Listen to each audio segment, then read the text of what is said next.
Hello, my beautiful blossoms, blooms, and buds. I'm Rosebud Reads, and welcome to my book garden.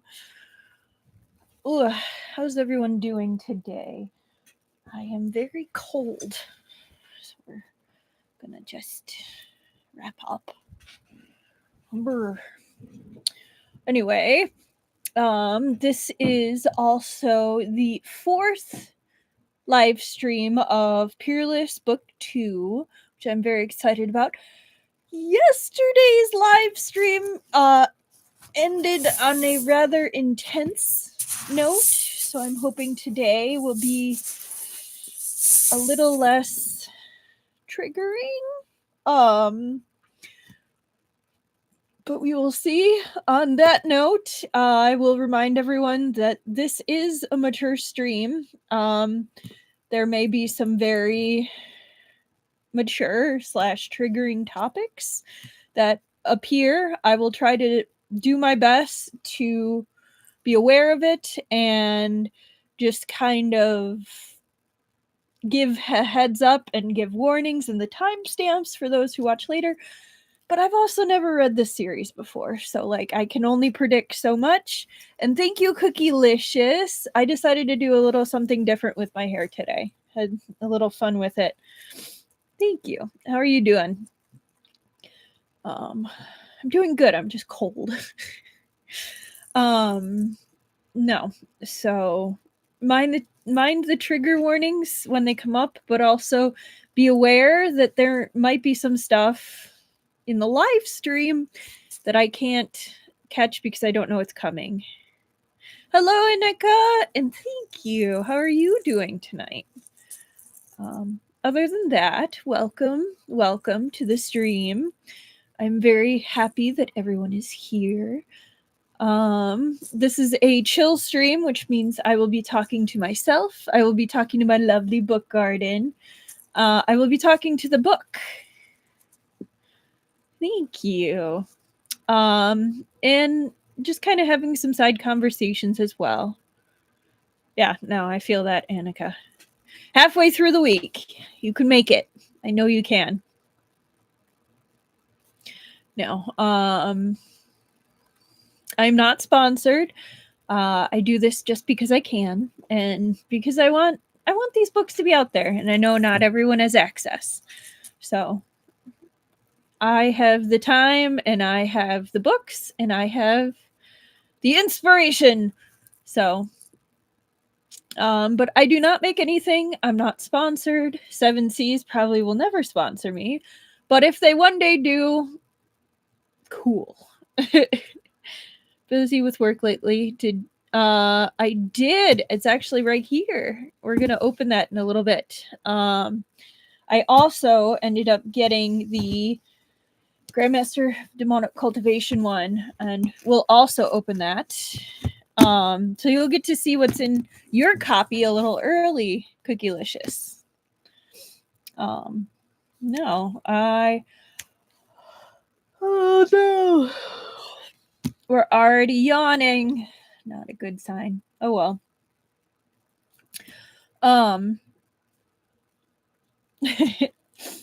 Good. No. I will happily open and show what's in the final book of Heaven, or Husky and his White Cat Shizun, and the special effects for the Grandmaster of Demonic Cultivation. Book 4. I feel like I'm forgetting something. Oh, I am not a native speaker. I will do my best with pronunciation, but some of the stuff may come out funky. Please be kind. I am open to constructive criticism. I'm very open to chatting with the chat. Hello, Momars Rover. How are you doing? I know that's not everyone's flavor, but I mean, you've made it to stream 4, so I mean, I feel like you must like something about it. You've stuck around this long. But in any case, if it's not for you, that's totally okay. Thank you for at least trying. I can't believe it's over. First volume was released in 2022. I think I actually ended up reading the whole Husky and his White Cat Shizun when it was just the TML or you know what I mean, on Wuxia years ago, and it was not very well translated. Oh, no worries. You made it while we're still just doing the general announcement / warning, heads ups, what for you. But yeah, I think that about covers it. Let me go ahead. Get out my handy dandy knife so I can open these books nicely without bending it. Yeah. Nice. Yeah. There's still this one like space mecha like Omega fic, like ABO fic that I have been looking for years and I just can't find it. Yeah, no, the translation for White Cat and or Husky and his White Cat Shizen was not the best. But the actually translated works have been very good. I have not kept up with them, but the ones I have read and do, holy moly, look at that thick stack. They've done a good job. All right, so here's our cover. I love how happy they are. And it's a gorgeous color. I love the subtle effects in the umbrella. They look so happy.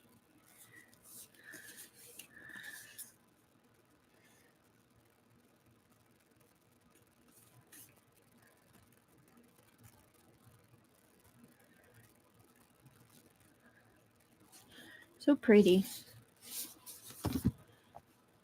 Yes. Oh. Okay, so we have this.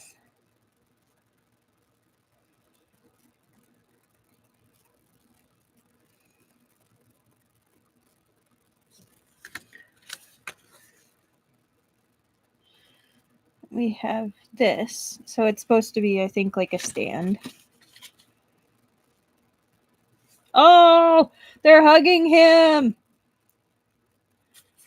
That's cute. That is cool. And then also he looks gorgeous, but it's also heartbreaking if you know the lore. Okay, of course we have a bookmark. Very cute bookmark.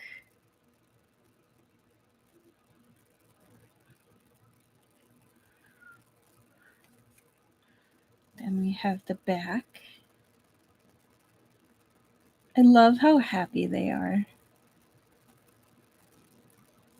It's so sweet. And then it looks like we've got all of the covers. So this is cool. They did it double-sided, which is a really good way to do it.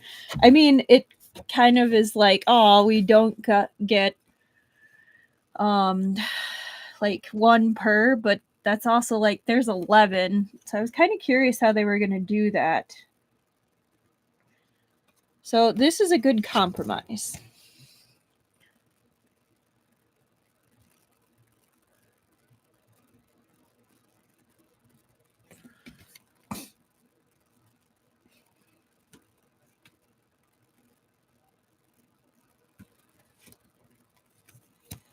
Aw.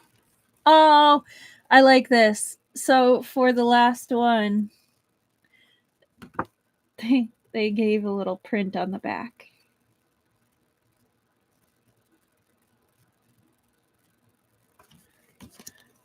Yeah, that's fair.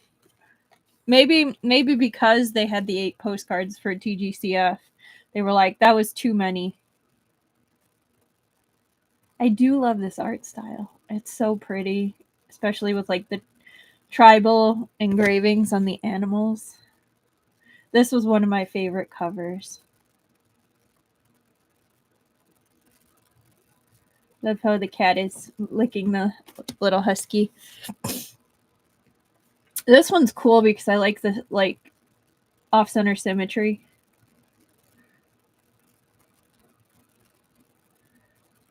I like it.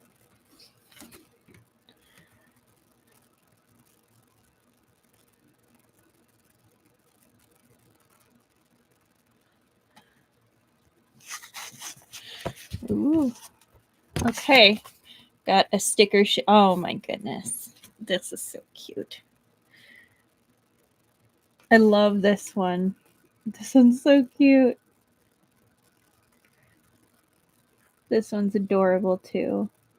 All these are so cute. I love it. Tuxin June in the corner.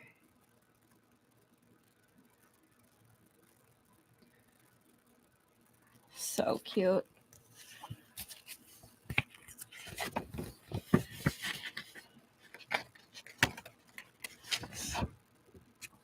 Okay, I'm going to show it sideways. Just because it's hard to see. Look at those soft faces! Oh my gosh. So sweet. And yes, the husky is so funny. Okay.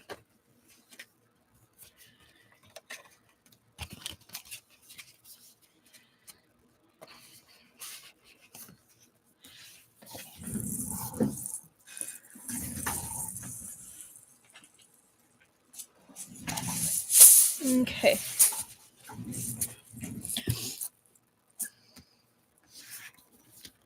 Okay.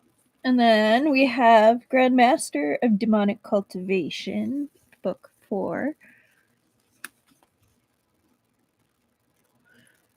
This one hurts. I know there was like some controversy with the art on this. Some people weren't super happy that the artist decided to focus on side characters instead of just all Wang Xin throughout.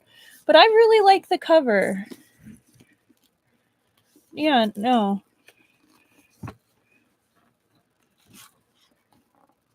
Right? I love when we have side characters on covers. There were just some people that were really angry, and it just... I felt really bad for the artist for a bit. They were getting some harsh comments.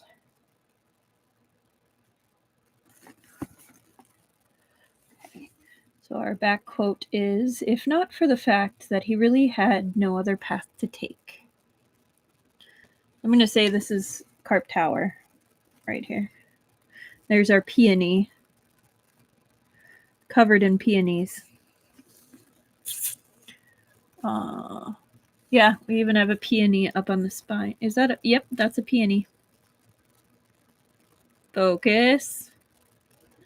It's not focusing. But like, look at how sweet Jian Yanli and Jin Zixuan and baby boy. Oh my gosh, come on, focus. Why are you not focusing today? There we go. Jinling. Okay, it's not focusing on Jinling. Did I already do the inside? I don't think I did the inside. That is gorgeous. That's so pretty.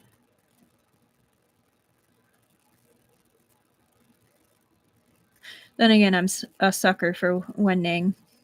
And the scene, like, it hurts, but it's so good.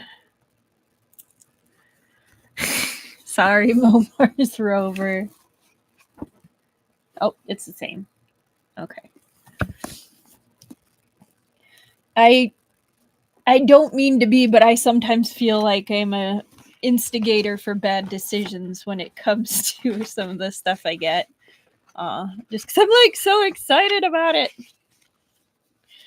Oh, look at the happy family. Sure hope nothing bad happens to them. Hang on, I'm going to put my book up.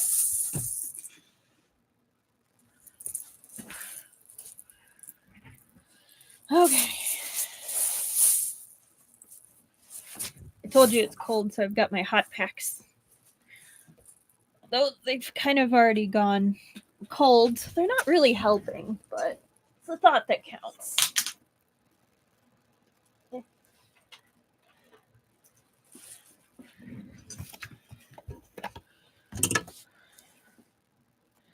Yeah, I could totally see that, Cookielicious.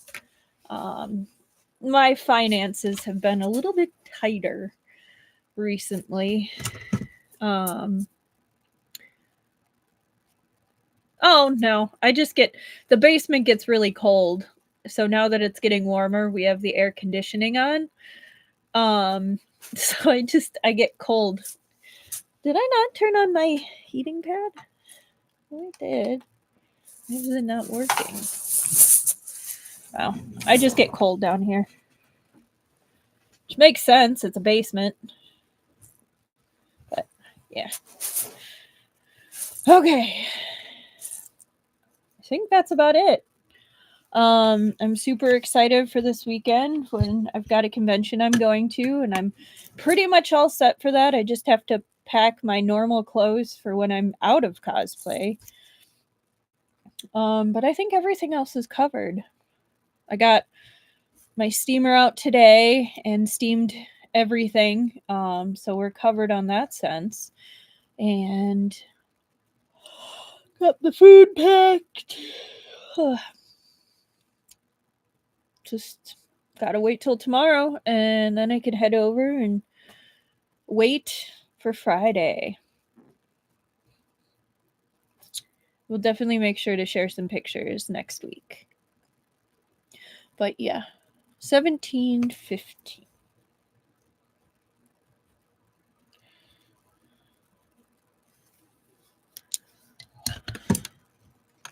Thank you.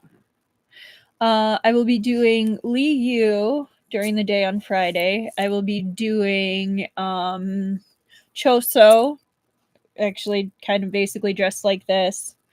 Friday afternoon, except goth. And then I will be doing Yan Wuxi on Saturday. And then Saturday night, I'll be doing Goth Aizawa. And then Sunday, I've got like 3 options. I might do just General Aizawa. I might do Madam Aizawa. Or I might do just kind of like modern day Huachong. But it's kind of one of those. Yeah, Yan Wuxi. I made it come to life. I'm very excited to play Yan Wuxi. It's gonna be great. But yeah. Okay. I'm gonna have to change this. 18:45. Okay.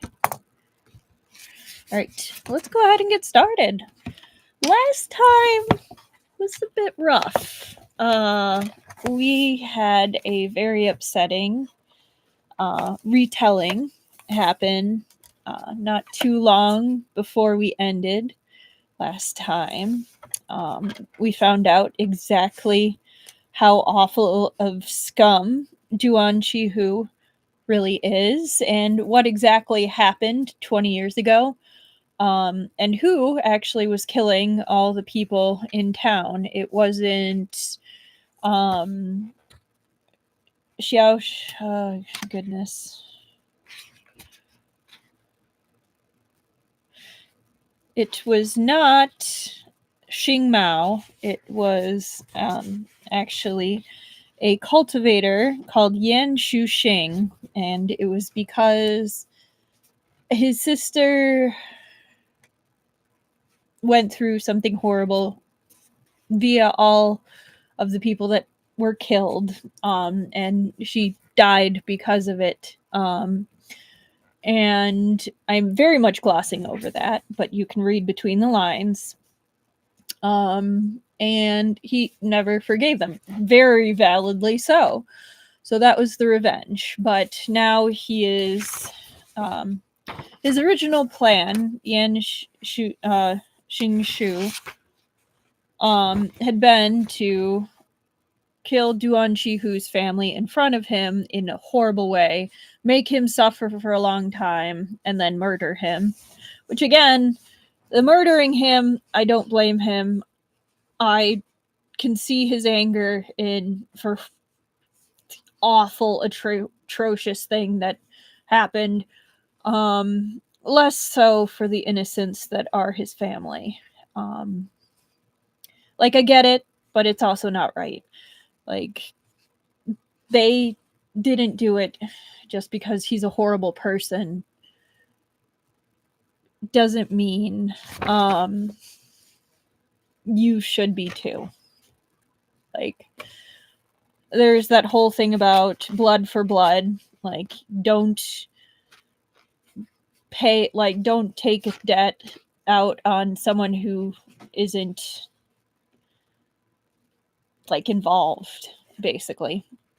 Yeah, no, I totally get it. The only reason that it's still an issue right now that Duan Shihu isn't dead is because he basically has struck a little bit of a deal with Cui Buqu and Feng Xiao to give them information about the 13 floors of Yunhai.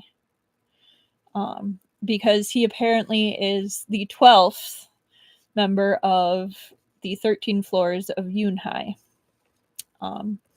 So he's kind of bargaining. I think it's very much the Genie's wish situation where, like, hey, we'll help you. How long we'll help you? That is the real question, isn't it?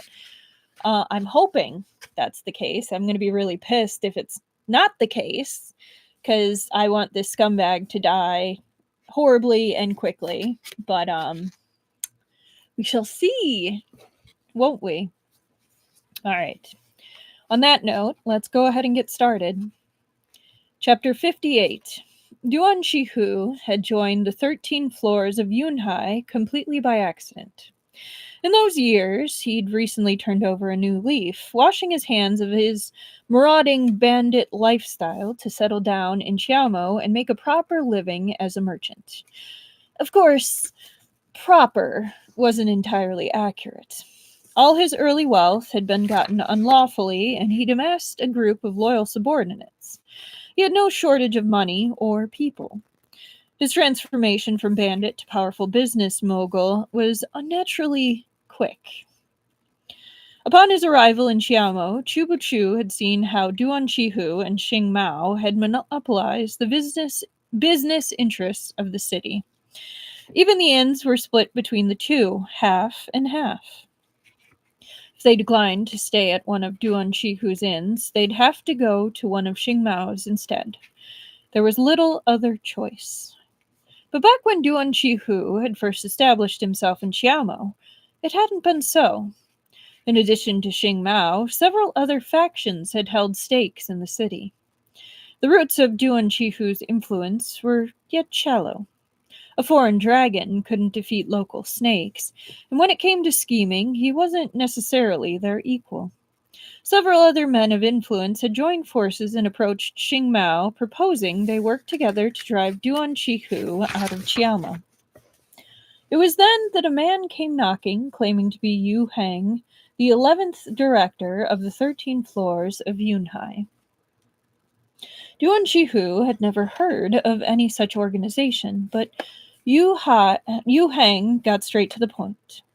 He'd helped Duan Shihu eliminate the competition and establish himself in Xiaomo, provided he joined the 13 floors of Yunhai as their 12th director. At the time, Duan Shihu was being crushed by multiple factions. Despite his doubts, he was so frazzled and anxious he agreed to Yu Heng's improbable offer. But Yu Heng kept his word. Not only did he assassinate several of Duan Shihu's enemies, thus resolving his immediate crisis, he also introduced Duan Shihu to silk and porcelain merchants in Jiangnan. These connections allowed Duan Shihu to build relationships with merchants across the north and south, slowly growing his network. Within a few years, he'd risen to become Xing Mao's rival. At the same time, he discovered the vast scope of the organization he'd joined. From north to south, across all classes of society, there seemed to be no one the 13 floors couldn't reach. Duan Chihu was too seasoned to believe that there was such a thing as a free lunch. He knew he'd inevitably have to pay for what he'd gained.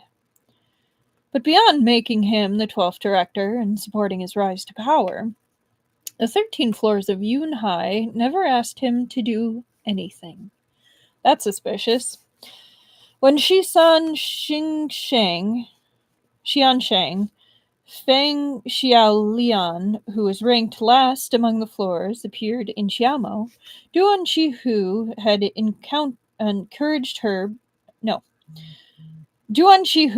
encountered her by chance.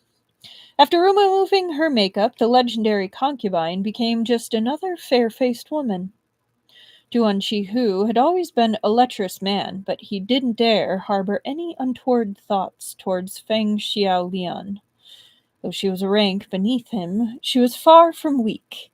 As a martial artist, she was his equal.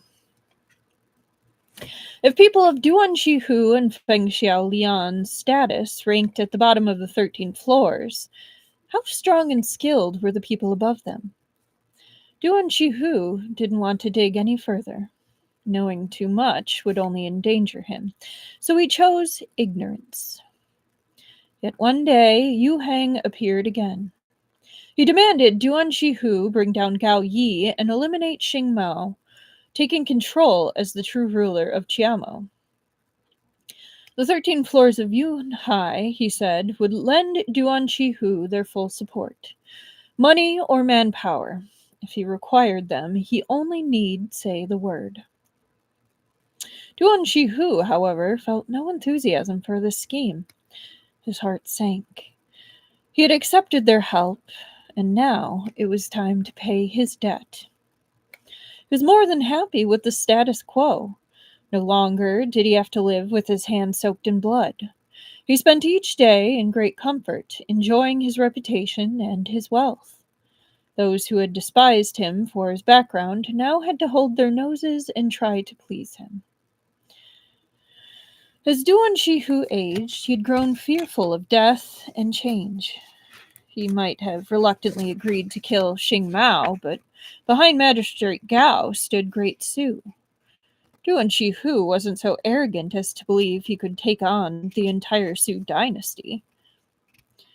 The Su emperor was currently embroiled in a war with the Gokturks, which perhaps left them without attention to spare for Qiaomo's petty politics.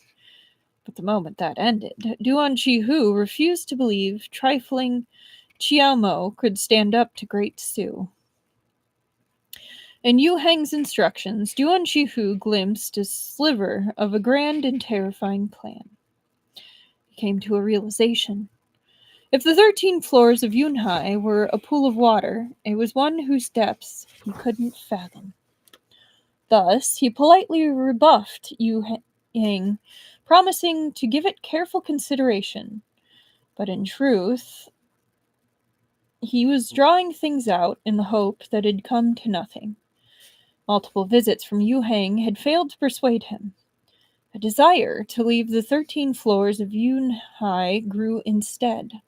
He'd accumulated enough money and power to spend the rest of his life in peace and comfort. There was no need to take any more risks.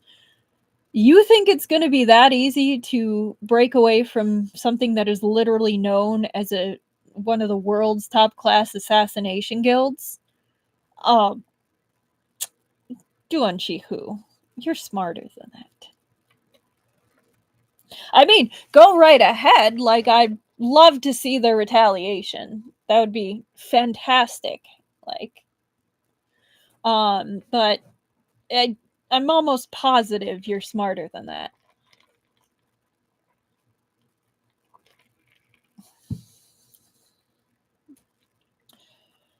Yu Hang must have sensed his thoughts because he didn't come again.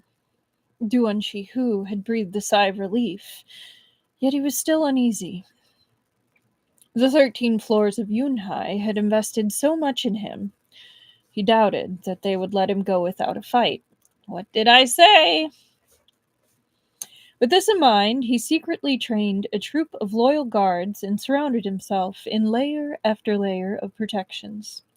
He'd even dug out several secret underground rooms in his estate, just in case. But time passed, and neither Yu Heng nor the 13 floors of Yunhai came knocking. The moment he'd heard the ghost, Duan Shihu knew it was no vengeful spirit. It was someone masquerading as a dead woman to kill him. Perhaps this trick was devised by Xing Mao, or perhaps it was the 13 floors of Yunhai. Perhaps the two had even teamed up. Duan Shihu had therefore rushed to strike first, but he hadn't expected either Yan Shuxing or Cui Buqu. However one schemed and plotted, it was nothing in the face of fate. Bro is turning into a doomsday prepper. I mean, if you have the money and you have the enemies, why not at this point? After Duan Shihu had stammered out this story, he watched Cui Buqu pondering. The other 3 were still fighting. For the moment, there was no one watching him. He quickly rose and lurched towards the shadows. Something whistled through the air behind him. He screamed and collapsed to the ground. Ah! An arrow protruding from his shoulder. More sharp arrows shot toward the 3 combatants. Yeah, I guess it's not paranoia if they're really out to get you. In his case, yes. Cui Buqu stood behind the colonnade, avoiding the rain of arrows, and looked up. Several figures had appeared on the rooftop, bows in hand and arrows nocked to strings. They took aim at the crowd in the courtyard. In the wake of their next volley, Xing Mao coolly and confidently led a group through the gates. At his side was a monk clad in white. This had to be Shi Yi Xiansheng, Yun Hang of the 13 floors of Yunhai. He smiled at Duan Shihu and casually looked away, as if the master of this estate was no more than a stray cur. He indeed looked very much like the monk Yu Xiu, but the moment he spoke, Cui Buqu knew that this was not the same man. Haven't you heard the saying, the mantis stalks the cicada while the oriole waits behind? Duan Shihu was the cicada, and Yan Shuxing and Bing Xian the mantises. Cui Buqu and Feng Xiao had fancied themselves the orioles, unaware that Yu Hang and Xing Mao would snatch the final victory. The man's voice was nothing like Yu Xiu's. When Cui Buqu and Feng Xiao had tailed him, they'd seen him talking to the 3rd steward of the Xing residence, but they hadn't heard him speak. Yet Yu Hang and Yu Xiu were both white-clad monks with similar names. What was the relationship between them? So the reason they're like, hey, that's weird, what's the relationship, is usually within generational family names, they have bases in them. So like the Yu Hang, Yu Xiu, that Yu at the beginning is like the generation name for like that family or that line for that age range. I'm probably describing this poorly, but a lot of times, like, think about Jin Zixu and Jin Zishin. That base right there at the beginning. How their names are almost the same. It is. Am I making sense? It delineates kind of what era or lineage or era they're from. I am poorly explaining this. I am sorry. But that is why they're asking, like, hey, what was the relationship between them. They're saying that's a little suspicious.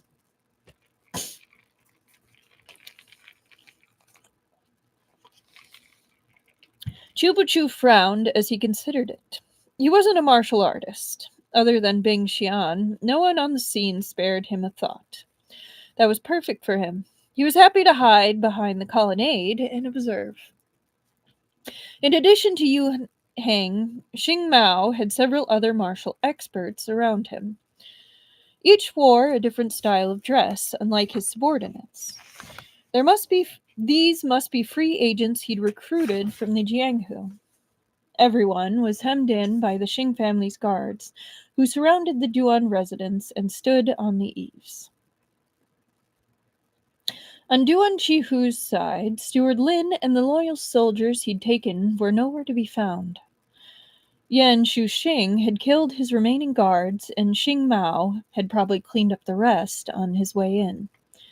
There was no hope for him now. Oh no! Don't be so happy yet! Duan Chihu's face was stained with blood, his hair disheveled as he stared unswervingly at Xing Mao. He had not a scrap of his former might as one of Qiamo's great overlords. He'd fought his nemesis for so long, and in all that time, neither had ever been able to gain the upper hand. Never had he expected the outcome of their battle would be determined today. I mean, you kind of had to, because you did send away guards to go kill him. Like, does this kind of imply that you never actually expected them to succeed? Because, like, you're kind of contradicting yourself a little bit with that statement.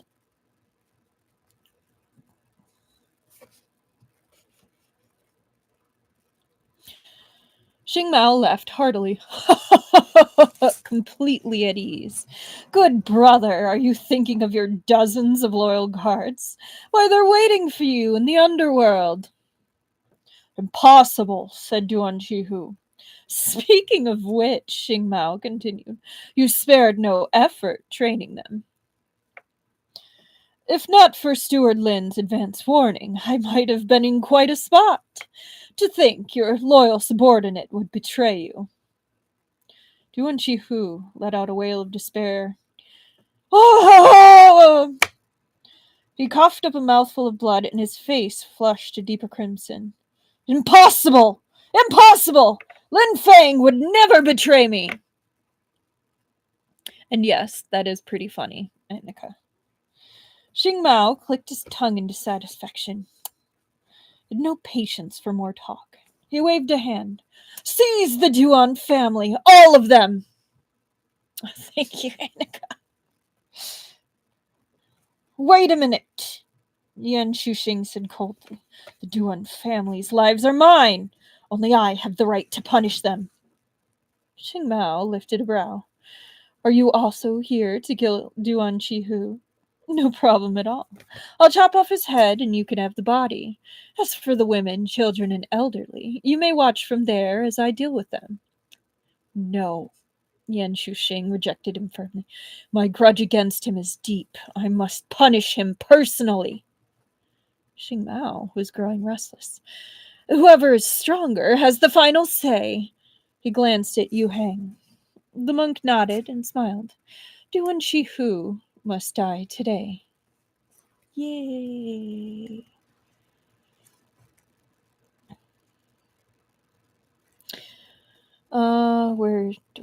There it is. Xing Mao took a step back and cupped his hands politely. I leave this to you, he said to the group behind him. The first to step forward was a scholar waving a fan. Please allow this one to challenge you, distinguished disciple of Lin Xuan Academy. Before Xing Mao had arrived, Yan Shuxing and Feng Xiao were enemies. Now that he'd appeared, the situation had changed once again. Feng Xiao and Cui Buqu wanted to preserve Duan Chihu's life until they could make him spit up more secrets about the 13 floors of Yunhai. Yan Shuxing sought Duan Chihu's death, but didn't want him to perish in the hands of Xing Mao. Thus, they had reached a temporary truce. As the scholar attacked Yan Shuxing, Feng Xiao withdrew and watched from the side. The scholar didn't look like much, but his skills were impressive. His iron-boned fan became an impenetrable barrier, cutting off Yan Shuxing's avenues of attack. But his internal cultivation was far below that of Yan Shuxing. Though his moves were uncanny, he soon found himself unable to keep up. In the next moment, two others standing beside Xing Mao moved, one wielding a sword, the other a saber. The sword was dark and plain, a rather unremarkable sight. In contrast, the saber shone with golden light. When it was unsheathed in the darkness, the watchers were almost blinded. Feng Xiao was an excellent martial artist, but he rarely wandered the Jianghu and knew nothing of his assailants' backgrounds. Fortunately, there was a walking encyclopedia next to him, one who knew practically all there was to know about the wide world. The swordman is Wang Hong, also known in the Jianghu as the Nameless Sword. Though his sword is nameless, its wielder is quite well known. He specializes in unconventional tricks, and his master is a Miao man from the southwest where they use poisonous goo insects. He uses them as well to fell his opponents when their guards are down. Cui Buqu seemed to have intrigued Feng Xiao's thoughts. His voice rang out right away. I think it's so interesting how a lot of these authors, sorry, another side break.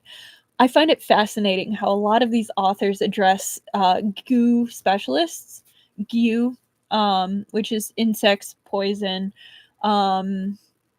sometimes plants that are parasitic in nature.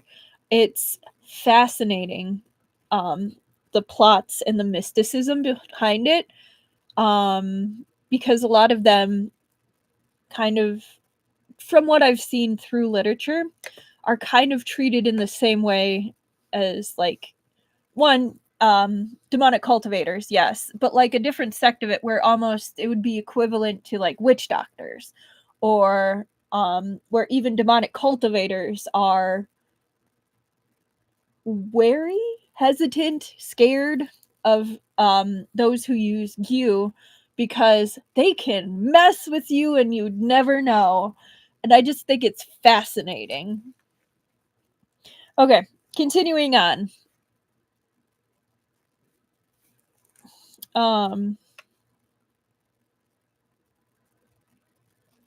Well, the swordman is Wang Hong, also known in the Jianghu as the Nameless Sword.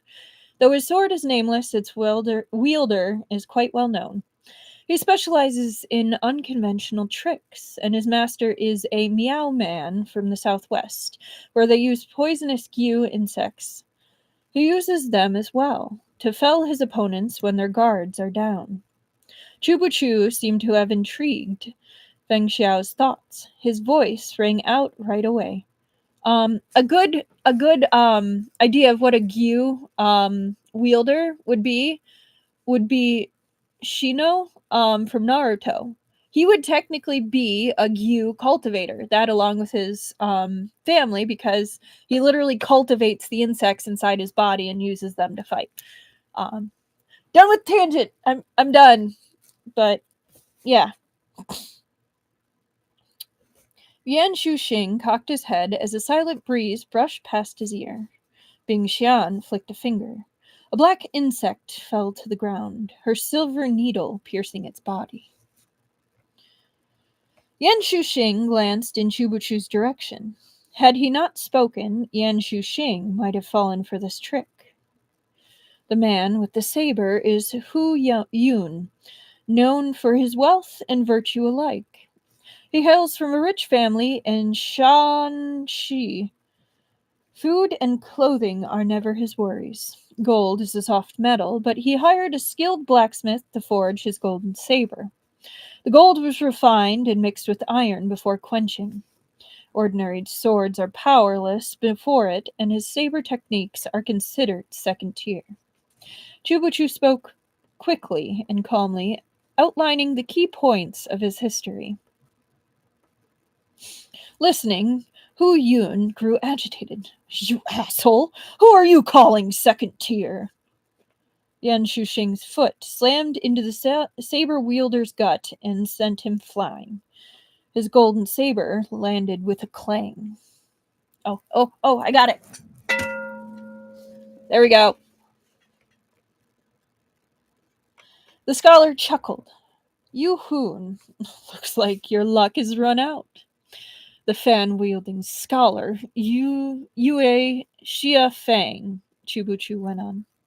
His weapon of choice is an iron-boned fan. He's a fearsome fighter at close range, but at a distance. Bing Xian's lips quirked in a knowing smile. She flicked her fingers again. Yue Xia Fang had no choice but to abort his attack on Yan Shuxing to block her silver needles. Glimpsing an opening, Yan Shuxing slammed a palm into Yue Xia Fang's back, bringing up a mouthful of blood. A serious injury. Bing Xian bowed to Cui Buqu. Thank you kindly for your guidance, Taoist Master Chu. Maiden Bing is the clever one, said Cui Buqu. For some reason, Feng Xiao suddenly felt a twinge of displeasure. He swept toward Xing Mao. Do I sense a hint of jealousy? I think I do. As Xing Mao stood shocked, the two experts remaining at his side sprang into action.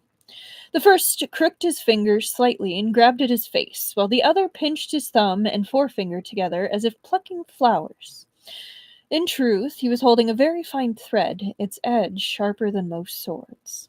With the aid of internal energy, this thread could slit an enemy's throat with a touch. Cloud-catcher Pei Yuan is a layman disciple from Shaolin Temple. His moves are heavy and powerful. He's known for his hard techniques that counter force with force. Defeat him with soft techniques that deflect his force and use it against him. Bai Bi, known as Moonwater Guan Yin, a man with the delicate face of a woman, hence the sobriquet? Sobriquet? Sorry, 1 second. I'm going to look that up. Sobriquet. I'm guessing it means his title.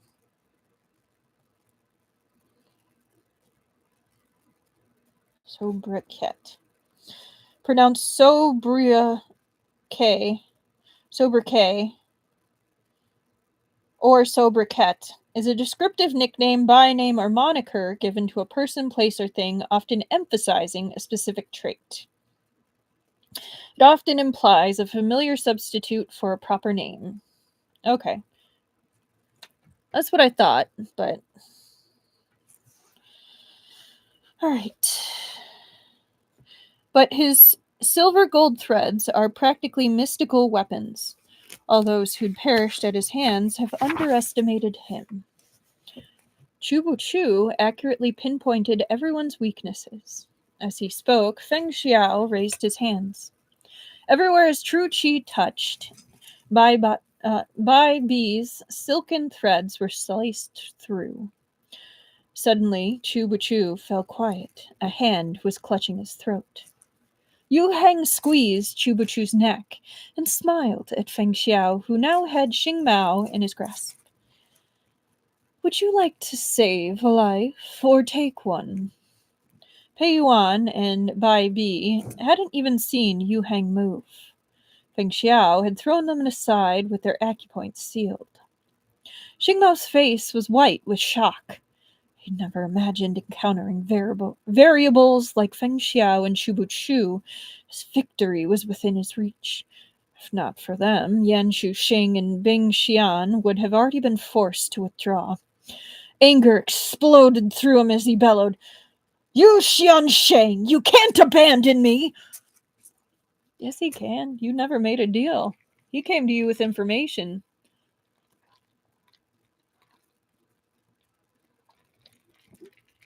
Never said he was on your side. Alright. Chapter 59. We'll start at 50. But I need to blow my nose first. Okay.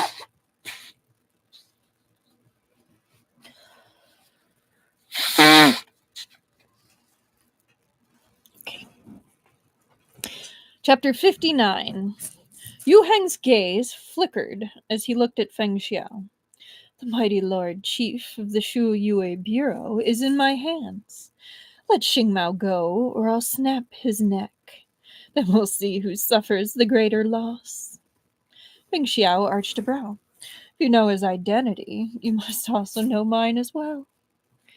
The deputy chief of the Jiajian Bureau, Yu Heng sneered. Together with the Shu Yue Bureau, you form the left and right hands of the Emperor of Great Su. You've come to patrol and set up watchmen on his behalf in order to eliminate evil. What capable men you are! Finally, Yan Shuxing and the rest discovered the true identities of this mysterious couple. Their eyes widened in astonishment. You are quite knowledgeable, said Feng Xiao. And where did you hear this? I have my sources. You two ought to learn. Plenty of things in this world lie beyond your understanding, Yu Heng said. Not all will bow to your might. Qiaomo is not Great Su's territory. If you wish to come here and sow chaos, you must first show yourself to be worthy opponents. For the course of this conversation, the martial artist Xing Mao had brought with him had recovered. The archers stood steady, ready to shoot. The Duan family was surrounded by 3 rows of men. Although Feng Xiao was an exceptional martial artist and could have easily escaped unscathed, he couldn't do so while guaranteeing the safety of Cui Buqu and Duan Qihu. I mean, I know who I'm rooting for. All right, hang on.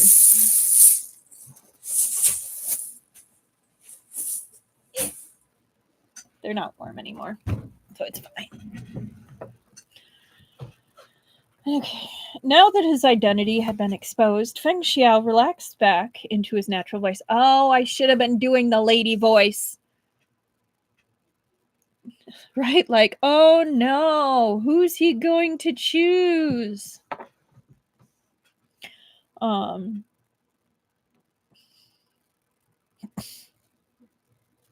Now that his identity had been exposed, Feng Xiao relaxed back into his natural voice.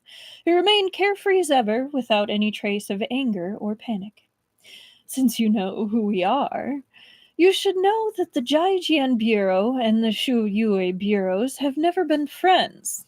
I'm only cooperating with him because our goals temporarily align. Kill him, and I'll thank you for removing a roadblock for me. What a relief to not worry about battling my nemesis ever again.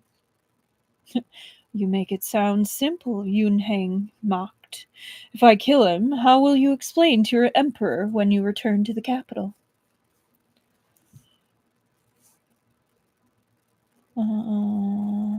He tightened his grip on Cui Buqu's neck. The color of Cui Buqu's face wasn't visible in the darkness, but it must have been alarming.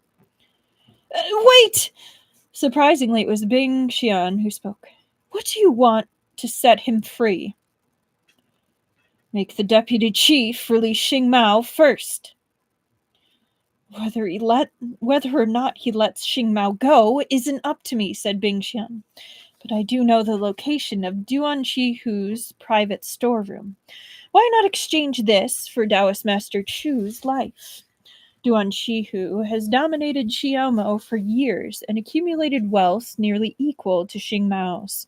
Surely this will do. Yu Heng's lip curled. How fortunate this invalid is. He even got a lady to come to his rescue.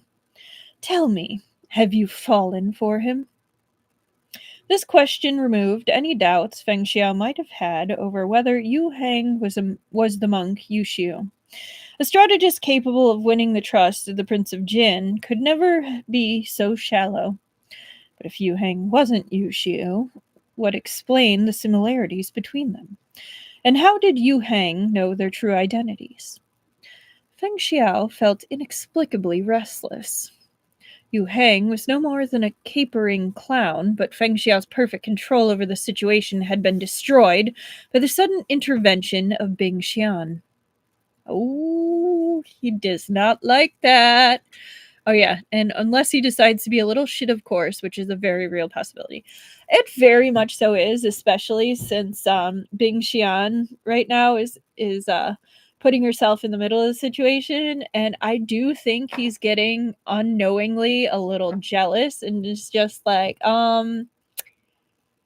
hey, you're not involved in this, so like step back. um But I could also just be hopefully reading into that. But that might again also cause him to be more of a shit and purposely push him away. But yeah. Taoist Master Chu just reminded me I still owe him a favor, Bing Xian said coolly. Why shouldn't I repay him now? Your offer is tempting, but if I want to find Yuan Chihu's private storehouse, I can just ask him. I don't need you to tell me. However, Yu Heng's eyes raked up and down her figure. You're not so bad yourself. If you'd like to take his place, I might give it some consideration. You've been running your mouth for quite a while now, Feng Xiao said, impatient. Are you going to kill him or not? Bing Xian's brow furrowed slightly. Feng Xiao and Cui Buqu were traveling disguised as husband and wife. She'd assumed the two must be close, but it seemed that wasn't the case. Cui Buqu knew no martial arts. How did he feel having followed Feng Xiao into danger only to be abandoned in his hour of need? She couldn't help but glance over at him. Cui Buqu had remained quiet throughout, his lashes downcast as if it wasn't his fate the others were deciding. Even compared to martial experts, his reaction was unusually calm. So calm, she itched to peer into his inner thoughts. Bing Xian took a step forward, then stopped, bewildered. She'd planned to stand on the sidelines and see what windfalls she could reap. Now she wanted to wade into trouble herself? The other end of the courtyard, Feng Xiao laughed and tightened his grip on Xing Mao. If you won't make a move, I will. A dagger appeared in his free hand. He stabbed the blade straight into his captive's shoulder. Blood splattered, and Xing Mao screamed in agony. You Xian Sheng, help me! Feng Xiao twisted the handle. Crimson soaked Xing Mao's robes as he wailed, his eyes rolling back in his head. But Feng Xiao still wasn't satisfied. He yanked the dagger out and plunged it into Xing Mao's opposite shoulder. Yu Hang was stunned. He hadn't expected Feng Xiao to follow through, nor to be so cruel. The deputy chief of the Jijian Bureau really was completely unconcerned about Cui Buqu's safety.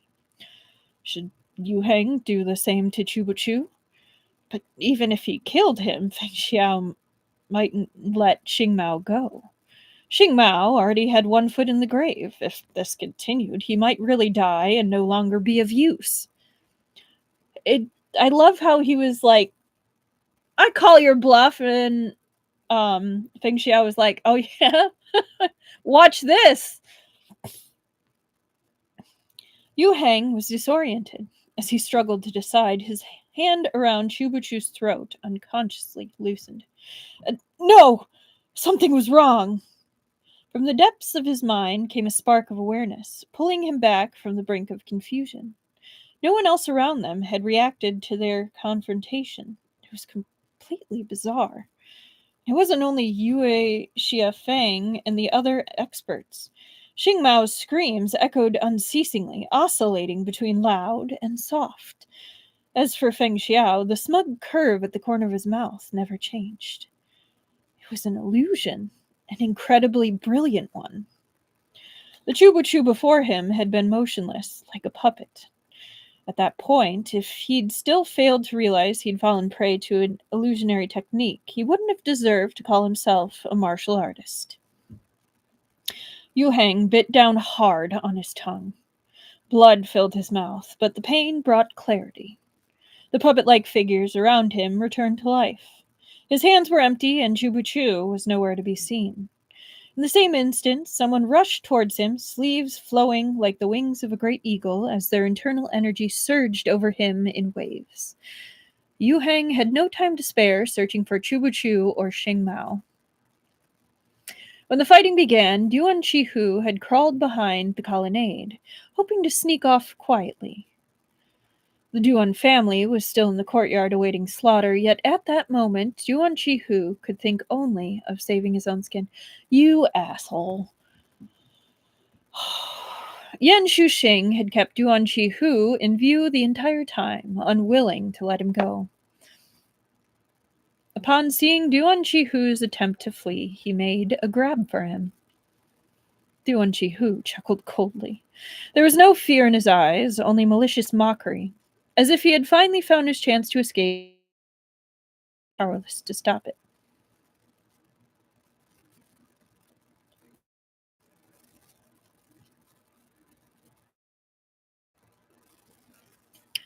Okay. Yan Shuxing was still trying to make sense of it when Duan Chihu disappeared. Taken aback, Yan Shuxing dashed over, disregarding all else. Yet as he took his next step forward, the ground beneath his feet vanished. Before he could make a sound, he was plummeting into darkness. Hello, Esper Lady. In just a moment, Bing Xian had taken advantage of Feng Xiao's illusion to pierce the hand of the confused Yu Heng with one of her silver needles, breaking Cui Buqu free. Are you all right, Taoist Master Chu? She stepped up to support him. Cui Buqu shook his head and looked around. Where's Duan Chihu? I saw him disappear behind a pillar just now, she said. But I was worried about you, so I didn't follow him to look. Yan Gonzi has gone after him. We must find him. If Yan Shuxing caught Duan Chihu first, he'd kill him. Cui Buqu would never get any of the answers he sought. He didn't want Duan Chihu to die just yet. Okay. So basically, we only started a little bit ago. I think this is only the second chapter we've gotten to, but they're still fighting in the courtyard.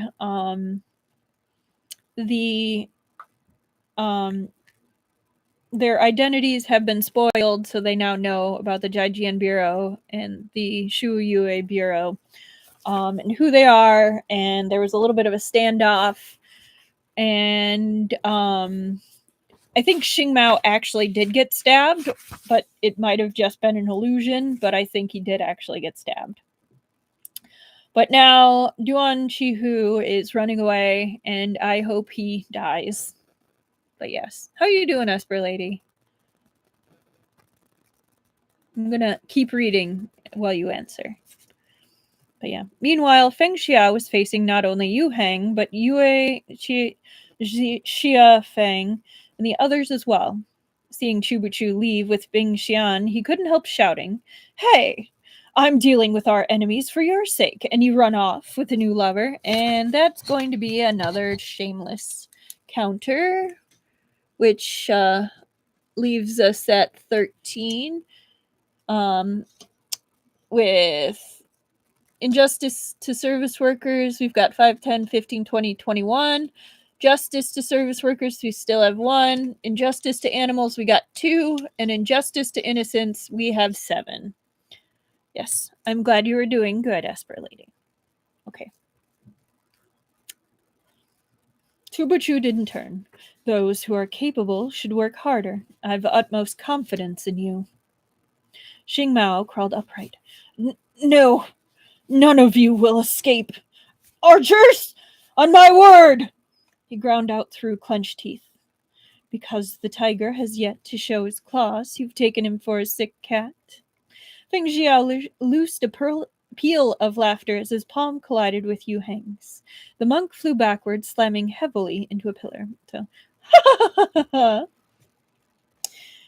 Yue Xiafang and Hu Yuan weapons cut toward Feng Xiao from both sides. Under the scouring Tru Chi, Feng Xiao's delicate bun unraveled and his long hair fluttered and danced in the wind. Though he was still dressed as a woman, his expression was unbridled, his movements bold, with a dashing elegance. It was impossible to mistake his gender. This was a true form of the deputy chief of the Jijian Bureau. His previous frivolous manner was merely his way of relieving boredom. Any who underestimated him on its account would bring down their own destruction, just as Yu Heng had. Feng Xiao didn't dodge. Faced with this pincer attack, he shook out his sleeves and poured true chi through his meridians and into his palms, transforming it into an explosive palm technique. He grabbed both the iron-bone fan and Hu Yun's golden saber with bare hands. A dull ringing sounded. Instead of feeling his sword bite into flesh, Hu Yun's wrist tingled, and the golden saber snapped cleanly in two. On the other side, Yue Xiafang's fan had met with the same fate. Feng Xiao gave them no chance to react. He whirled and flung out his hands. The broken saber and fan turned sharply in midair, then swept back towards their masters. Yue Xiafang and Hu Yun cried out in pain and crumpled to the ground. Wow, he one-shotted them. A wise man understood when to retreat. Observing all this, the nameless sword Wang Hong took 2 quick steps back, turned, and fled. Xing Mao's fury was turning into desperation. If not for Feng Xiao and Yan Shuxing, the Duan family would be in his grasp tonight. By dawn, there would be no one in Xiaomo who could rival him. Yet somehow the situation had turned sour, his victory crumbling into defeat. Shoot! Kill them! He no longer cared whether his guards' arrows might wound Yu Heng and the others. He yelled and yelled, but no arrows came. Xing Mao looked up. The archers stood motionless on the eaves, wore clothes he didn't recognize. They were no longer the men he had brought from his manor. Your men have been defeated. Who are you calling for? A new figure strode through the gates. Qiao Xian, who'd taken the commander's tally to Liugong City and summoned an army. Xing Mao had thought himself the oriole behind the mantis, catching the cicada. It had never occurred to him that behind the oriole was a falcon. Ah, I love it that she's the falcon. Feng Xiao pursed his lips and shook out slightly numb hands. Acting so high and mighty while using his tally, the Shuyue Bureau was certainly good at making the most of other people's privileges. Unfortunately, Cui Buqu had missed the sight of his dashing figure as he fought 4-on-1. Otherwise, Cui Buqu would have had to personally admit he owed Feng Xiao a great favor. With this in mind, Feng Xiao looked around only to discover that Cui Buqu and Bing Xian had vanished completely from sight.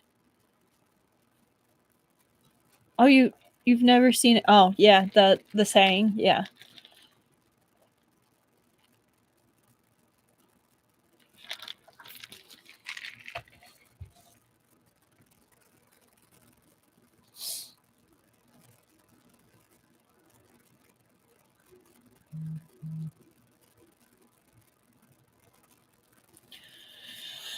Okay.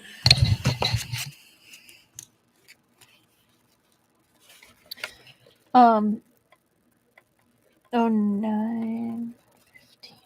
This is itchy.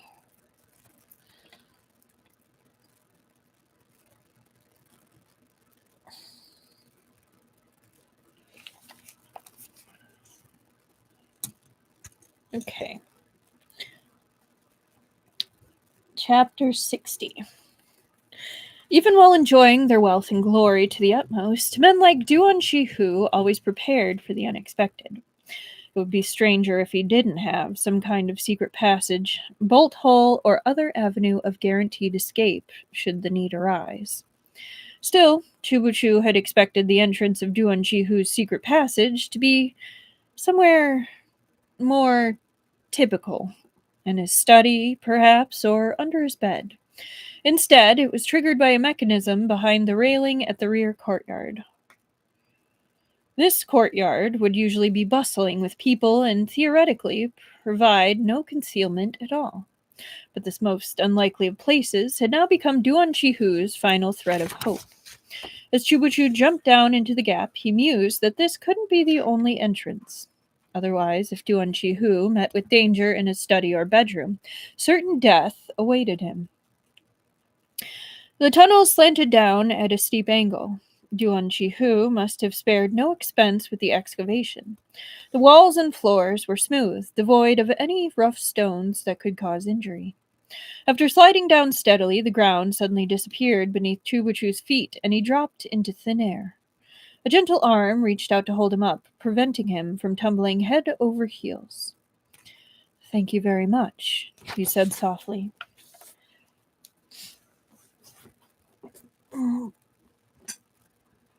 Ha, that's why I'm still cold. Another trigger warning in the underground tunnel. Okay. I'm gonna just put it here. Thank you, Esper Lady. So you heard her. 1:11:30.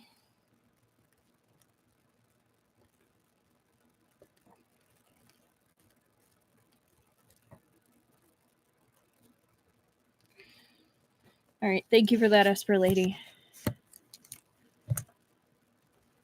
I'm just gonna start it here, and I'll put in a summary in the description for anyone who doesn't want this. Yeah.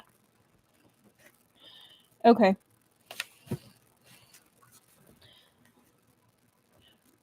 No need for such courtesies, Taoist Master Chu.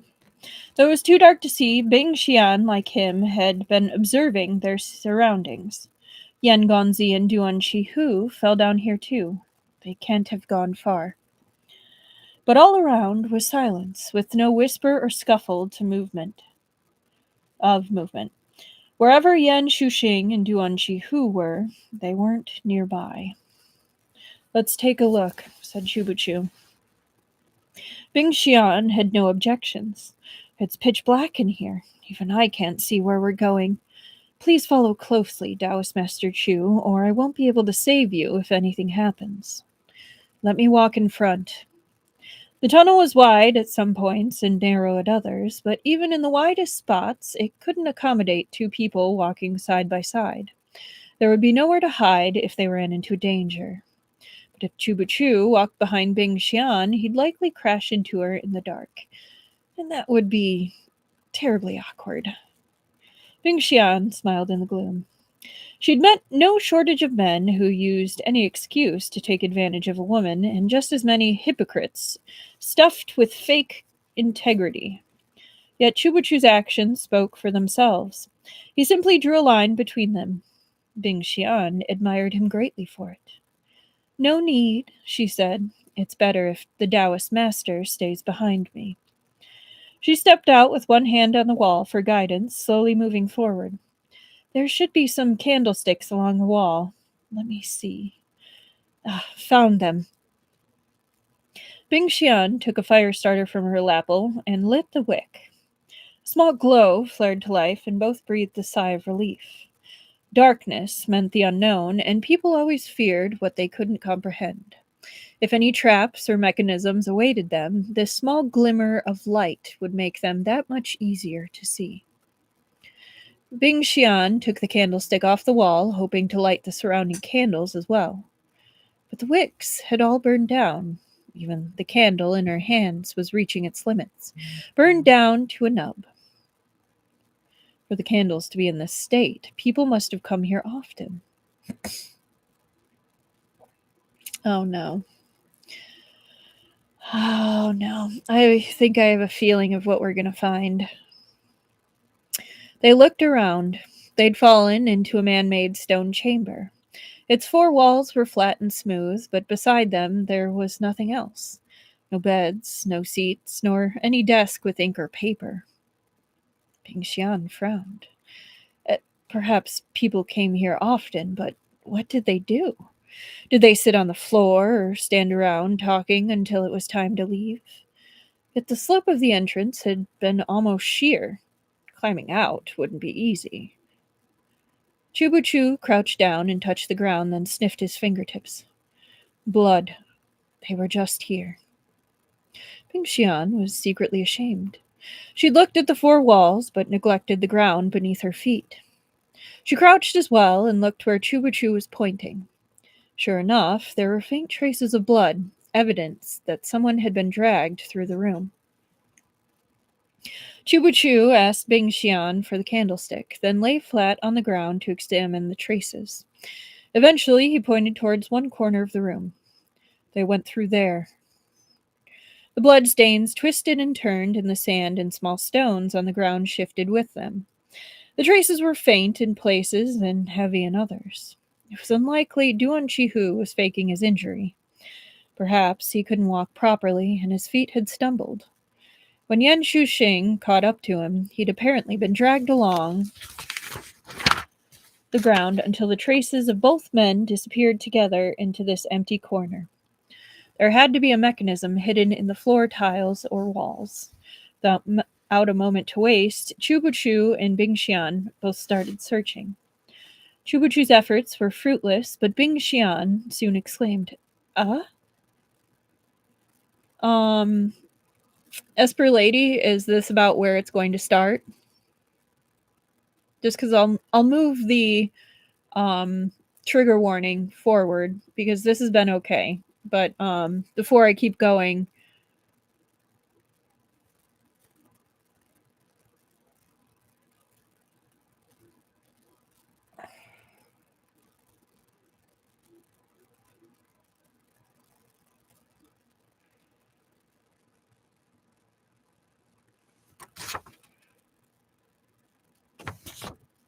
alright, I'm going to keep going. Cui Buqu had barely turned his head when the ground beneath his feet began to quake. Startled, Bing Xian clutched at the wall and turned to grab Cui Buqu. Too late. Okay.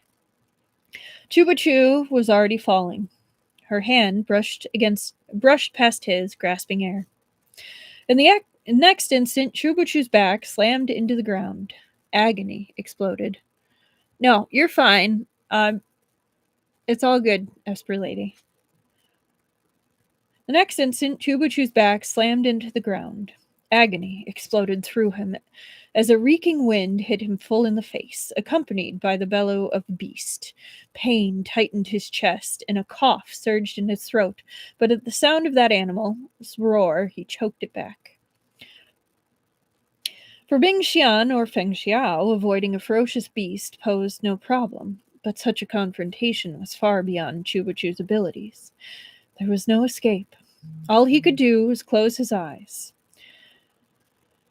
In all his countless calculations, he'd never anticipated that rather than succumbing to insense of helplessness or perishing at the hands of Yu Xiu or Yu Hang, he'd meet his end mauled to death by some nameless predator in an underground hideout. Without warning, a hand came down on his shoulder and yanked him backward. Cui Buqu fell into someone's arms as they rolled to the side, narrowly avoiding the beast's claws. The creature roared angrily at having missed and turned to make a second charge.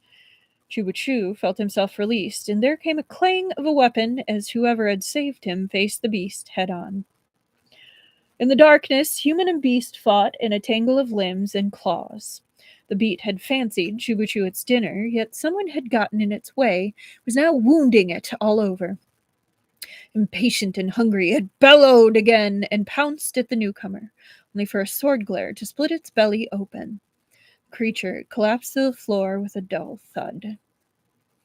The savage beast might be a terror to ordinary people, but it was no match for a skilled martial artist. And this person was more than skilled. They seemed to be an expert. Yet it wasn't Duan Chihu or Yan Shuxing, and Feng Xiao didn't use a sword. Who could it be? Cui Buqu's thoughts felt sluggish. Perhaps he was still disoriented from his fall. His mysterious savior spoke up. Are you all right? Cui Buqu coughed a few times, the familiar tang of blood stinging his throat. Thank you very much, sir, he said hoarsely. May I ask your name? Xiao Lu. Cui Buqu hesitated a moment. Xiao? Cow radical? Correct. Cui Buqu could hear a smile in his voice. Lu, as in stumbling forward. So, if I'm remembering Xiao, I think no, that's the wrong. Isn't that little?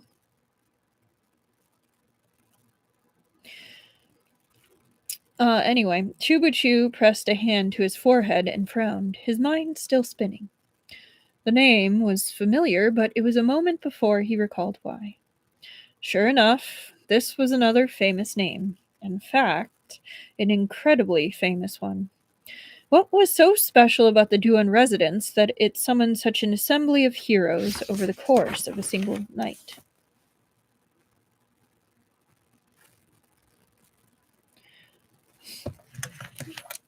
Okay.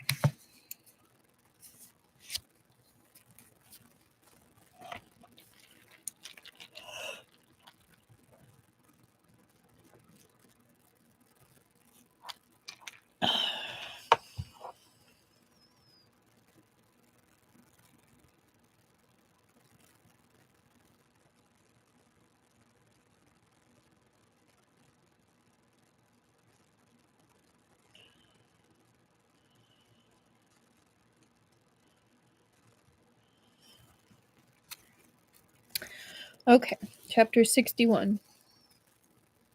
122. Alright. As per lady, when I start getting closer to it, if you have a chance, I will be watching and potentially reading a little bit ahead. So since I have the alert that messed up shit's gonna happen very soon, like I'll keep an eye on it. But yeah, okay, yeah. Chapter 61. This distinguished master is Song Shu Xiansheng. The man smiled. I don't dare claim the address of Xiansheng. This good brother can simply use my name.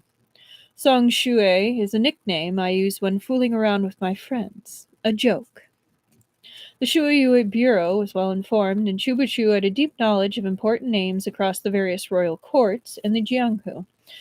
Still, he wasn't a god. It was impossible for him to recall every detail about someone the moment he heard their name. Xiao Lu was an exception. The man was a low-ranking official from the Southern Dynasty.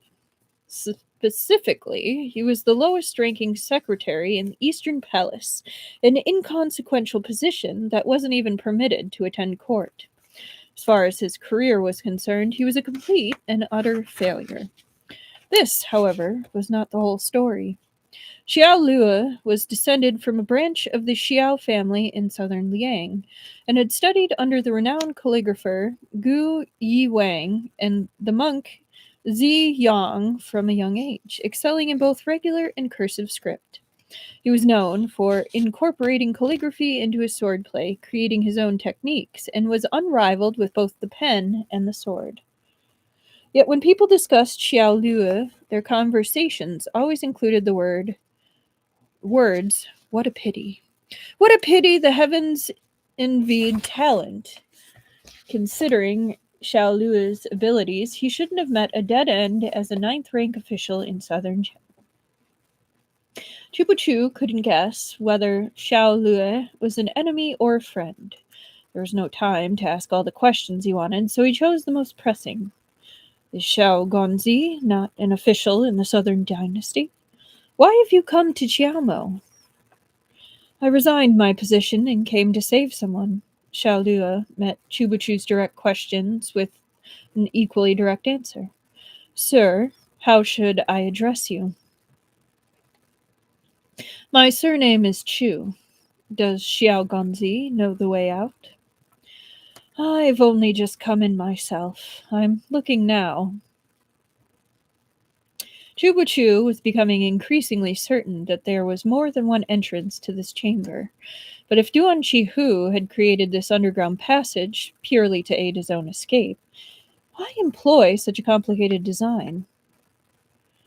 They fell silent, and Cui Buqu coughed a few times. He endured the pain in his back as he and Xiao Lu split up to search for an exit. I had a bit of a look around before you fell here, Xiao Lu said. There are no levers of any sort on the ground, and the tunnel can't go much deeper. If there's a way out, we'll find it on one of the walls. As Cui Buqu murmured in acknowledgement, his palm brushed over a small gap. Feeling inside, his fingers met a loose brick. He pressed down, and sure enough, there was a rumbling sound and dim light seeped into the room. Oh. I think we found it. Oh.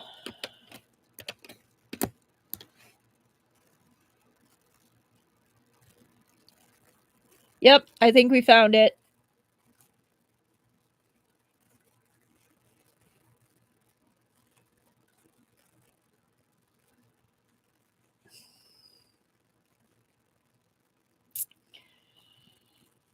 Uh-huh.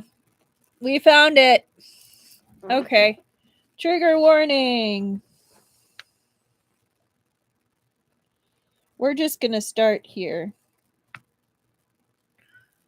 1:26:30. I'm just gonna be safe, and we're just gonna start it here.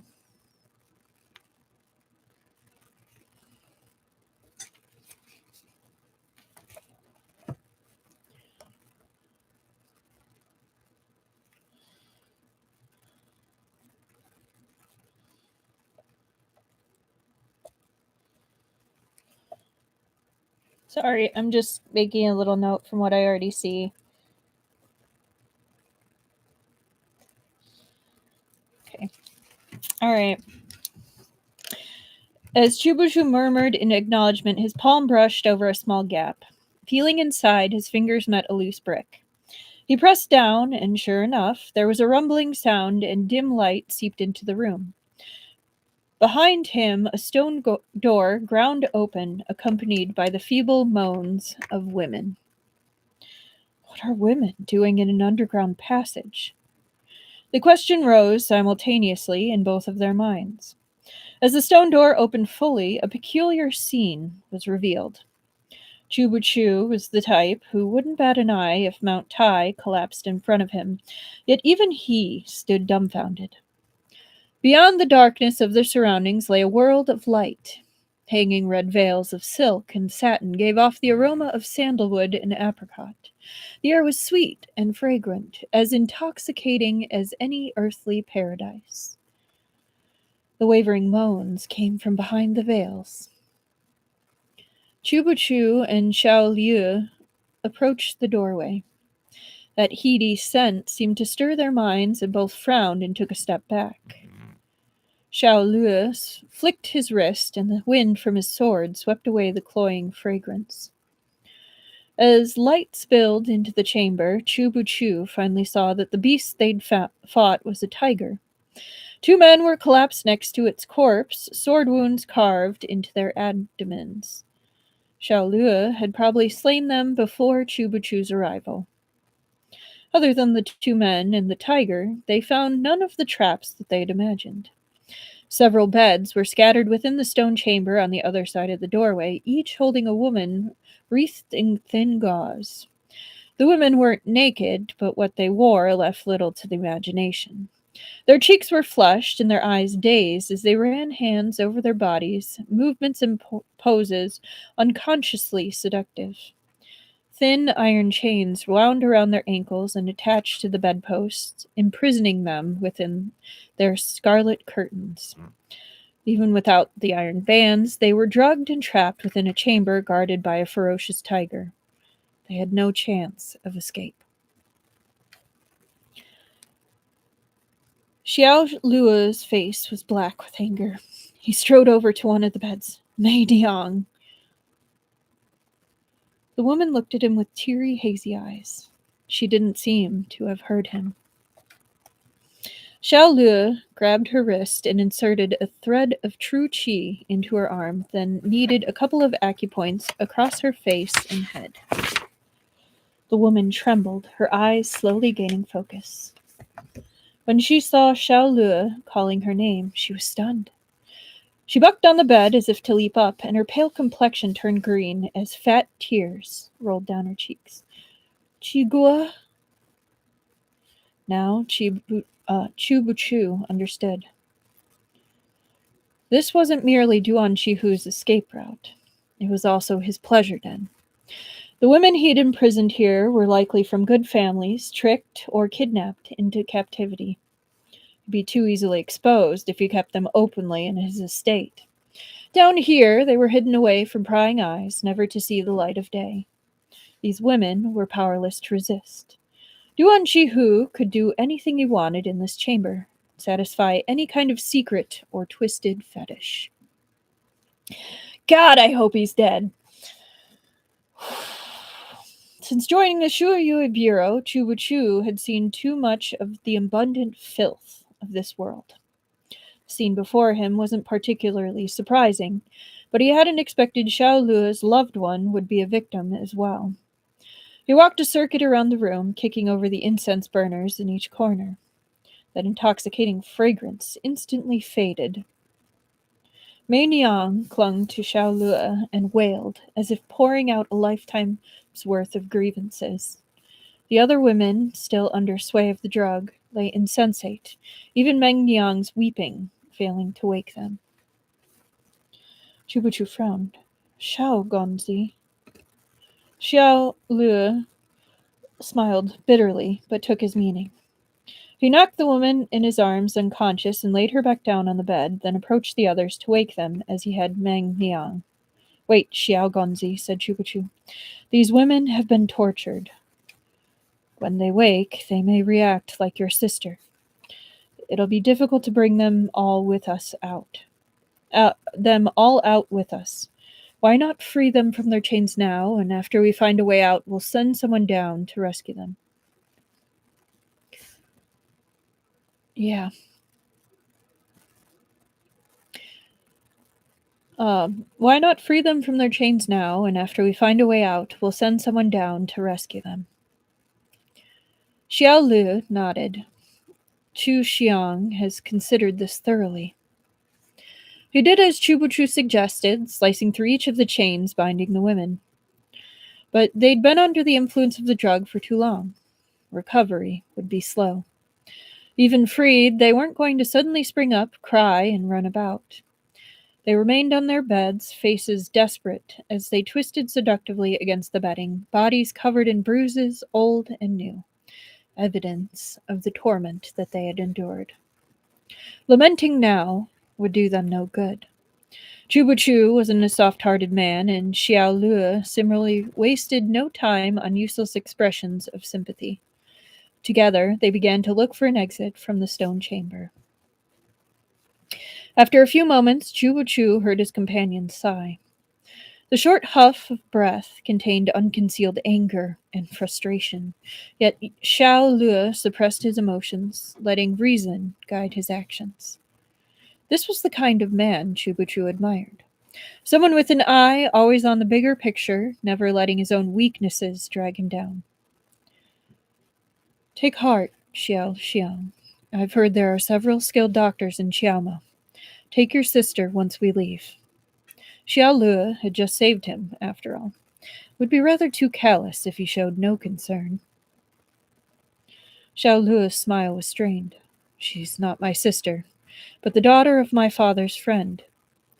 When she was young, a fortune-teller claimed she'd be robbed and killed, and to avoid this fate, she must leave home and seclude herself for a few years. Her family sent her to Mount Huang sect to learn martial arts. We haven't seen each other for over a decade. Last year, her family's elders told me she had gone missing on her way home from the sect, leaving no word or message. They feared that she'd met with an accident and implored me to look for her. I followed all sorts of clues to find this place, but I didn't expect. For a woman from a decent family, an experience like this was a fate worse than death. Even in the less inhibited northern regions, it would be a stain on her life forever. After searching the stone chamber at length, Xiao Lu and Cui Buqu had still found nothing like an exit. They had no choice but to return to the room from which they had entered. The dead tiger and the two corpses were still strewn across the ground. As they passed over the threshold, the scent of blood and lingering incense interwove to create a subtle yet odious fragrance. Instead of arousing desire, it aroused nausea.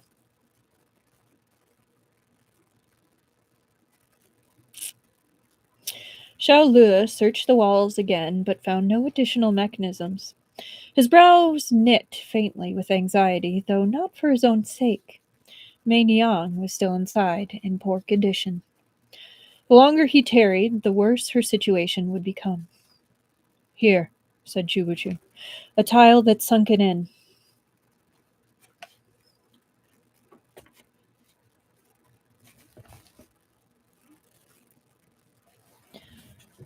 Okay. Xiao Lu's spirits lifted. He strode over and crouched to see what Cui Buqu had pointed out. One of the floor tiles near the corner of the wall was a hair lower than the ones next to it. Using all his strength, Xiao Lu pushed down. "It's moving!" he cried. Suddenly, water poured down from above, soaking both their heads. "Blast!" Cui Buqu suddenly understood why there were two guards. There were likely two mechanisms in this chamber that had to be activated at the same time. When Xiao Lu's side was activated alone, it didn't reveal the exit, but triggered this trap. The water showed no signs of stopping. It poured down endlessly, like they'd opened a hole at the bottom of a lake. The water level rose quickly. Within seconds, it was at their calves. If this continued, forget rescuing the women. They'd both drown here today. Cui Buqu and Xiao Lu exchanged a quick glance, forming a belated plan to save themselves. Cui Buqu quickly felt around for a second tile. When he found it, he pressed down, while Xiao Lu simultaneously bore down on the first. With a rumble of stone, the gap admitting the water gradually closed and was replaced by a brick that rose from the wall's surface. Xiao Lu smiled wryly. Is Duan Shihu trying to build an underground palace? He couldn't have built this all by himself, said Cui Buqu. Judging by the structure, it looks more like an ancient tomb. Duan Shihu must have emptied it, then put the mechanisms in stone chamber to his own purposes. I know this might be slight spoilers, Esper Lady, but was that the only trigger, at least in this chapter, that you were talking about? Just because I want to know when to end the trigger and let people then get back to the plot.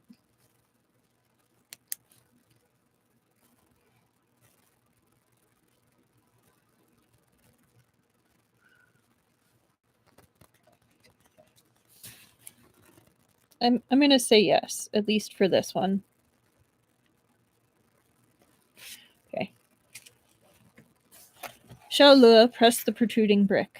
Finally, a stone gate opened next to him, and beyond it, stairs leading upward.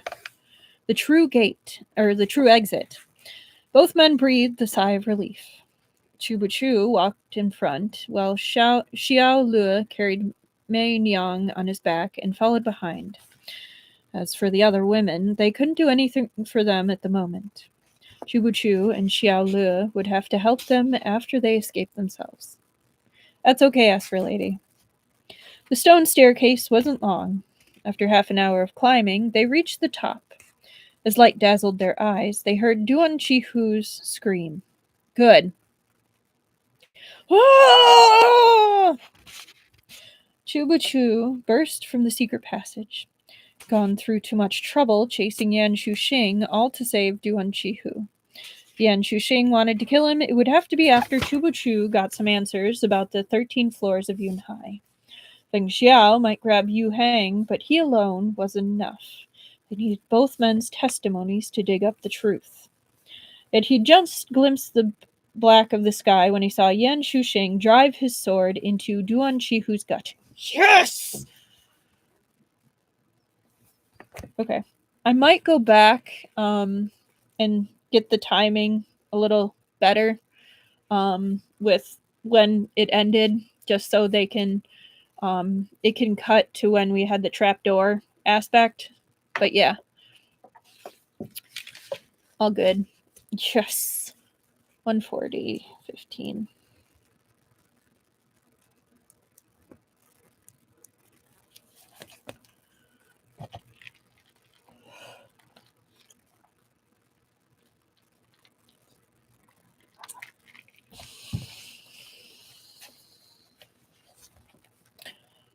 Okay. Chapter 62. Yuan Chihu was holding on to life by a thread. His limbs had been hacked off, and only his head and torso remained. After that scream, he only had strength left to groan. He stared with round eyes, his breaths growing shallower with every exhale.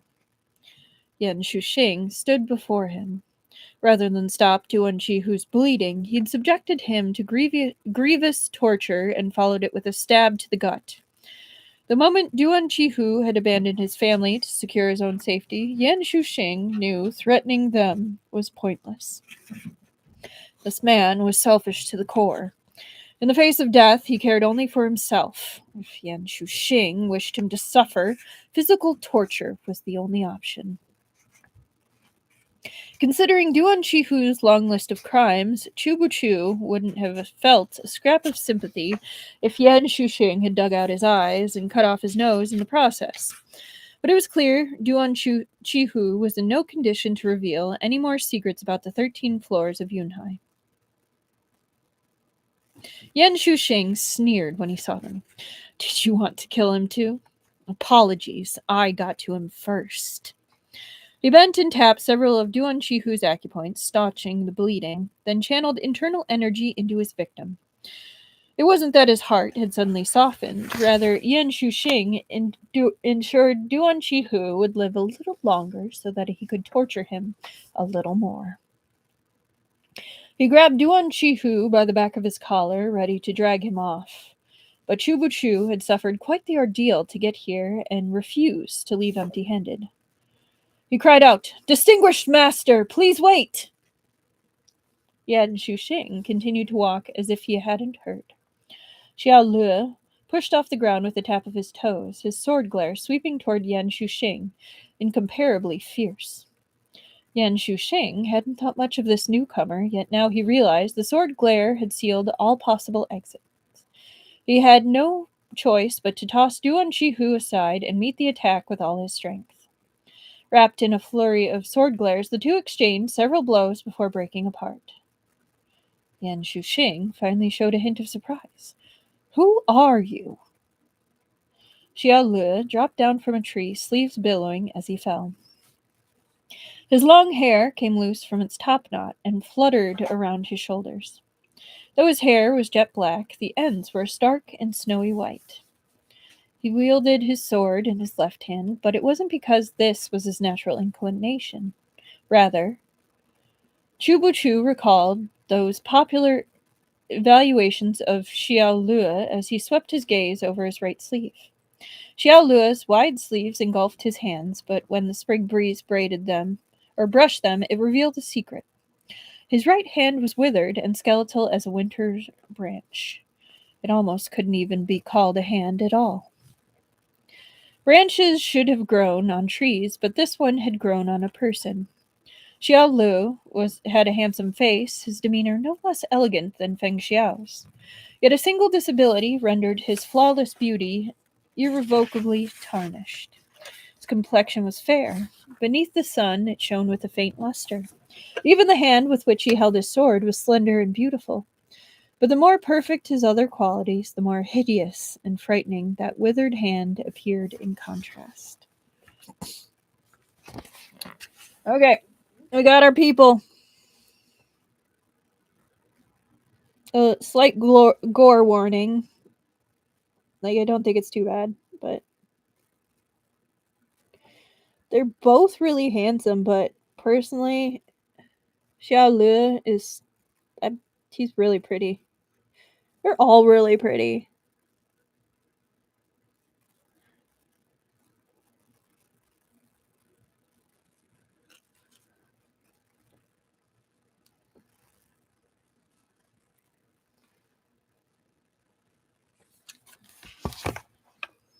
Okay.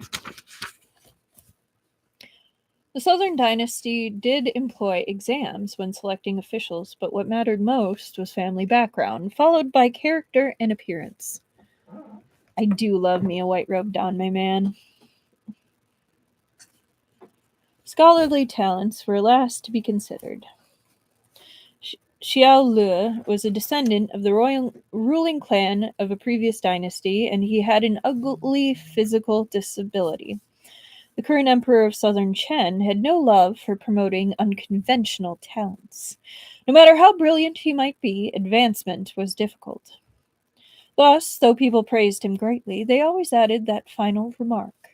What a pity. What a pity heaven marred what should have been a perfect jade with this tiny flaw. Cui Buqu, too, had heard this tale. Since he'd learned Xiao Lu's identity in the secret chamber, he wasn't surprised. But when Yuan Shuxing saw, he couldn't hide his shock. Xiao Lu seemed accustomed to this kind of look. He said calmly, I also bear a grudge against Yuan Shihu. My good brother, you've tortured him enough. I have a question to ask him and past grievances to repay. Please give him to me. Yan Shuxing's lip curled. Ask that after you defeat me. He sprang towards Xiao Lu, and his sword cut through the air, overflowing with a radiance like brilliant starlight. As he just used it to torture Duan Shihu, it was bathed in blood and vibrating with a murderous aura, growing colder and ghastlier by the second. Faced with this overwhelming bloodlust, Xiao Lu stood his ground. Instead of falling back, he crashed against the current. With a gentle shake of his left hand, his sword glare split into thousands of rays of light, enveloping his figure in brilliance. Watching from the sidelines, Cui Buqu couldn't tell which of the swift silhouettes within held the upper hand. Cui Buqu turned from the fight and walked towards Duan Shihu. Deprived of his limbs, what was left of the man lay motionless on the ground. Only the slight rise and fall of his chest showed that he was alive. He was a former highwayman who had led his band to pillage, burn, and kill in a pursuit of wealth. Later, he'd washed his hands clean, transforming himself into a powerful mogul in Xiaomo. In a sense, he was a self-made man. Even the 13 floors of Yunhai had seen his influence and persuaded him to join. Unfortunately, he'd balked at confronting an enemy as powerful as the Su dynasty. Had he agreed to their proposal, Cui Buqu would likely have found him much harder to deal with. Sensing Cui Buqu's approach, Duan Shihu opened his swollen eyes, brimming with shock and terror. One of the most formidable men of his generation had been reduced to a mass of flesh, yet he had no one to blame but himself. Damn right he does! Cui Buqu had wanted to ask him a question, but he soon realized Duan Shihu was motionless, his eyes still half open.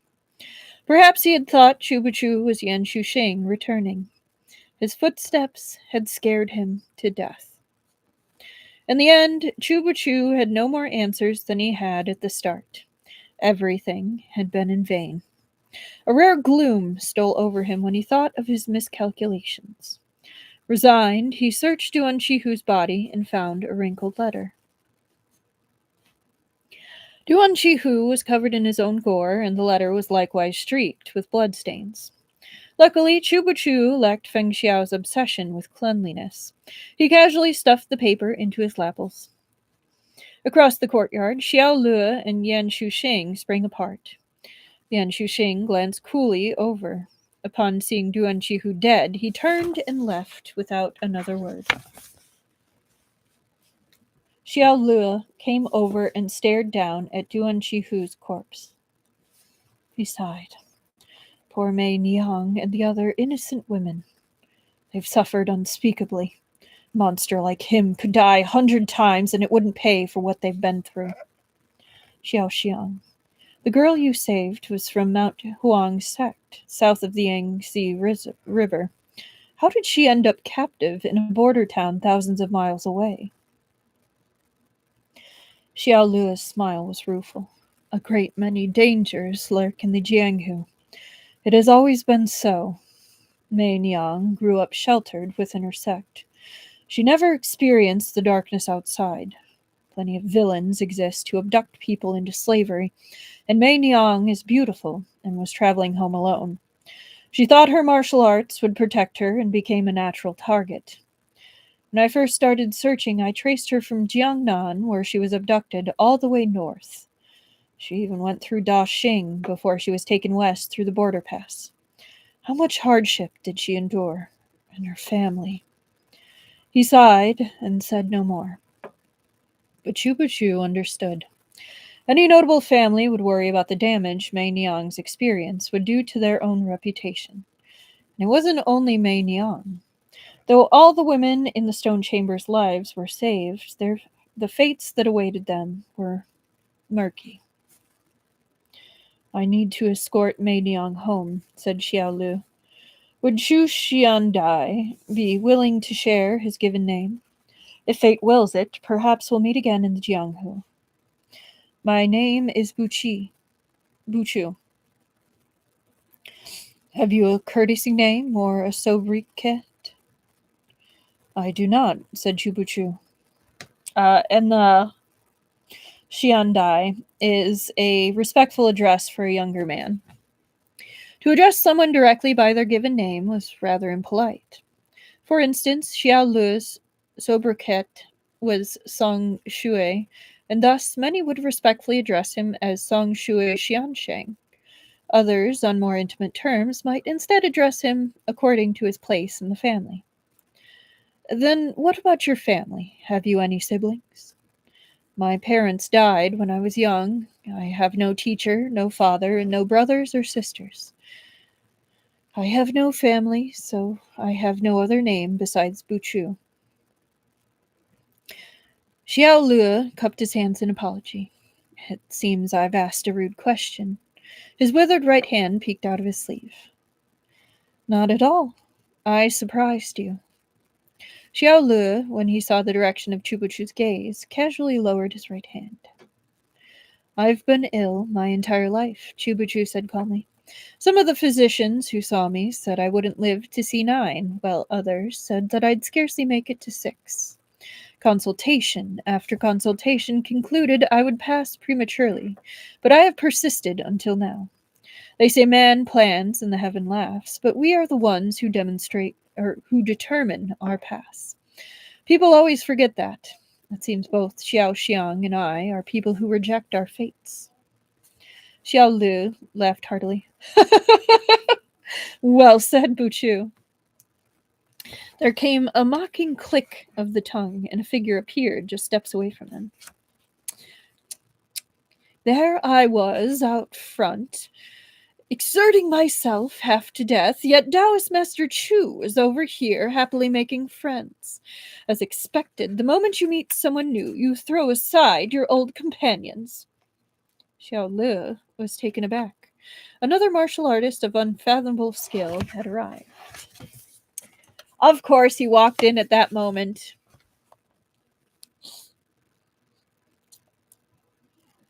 All right.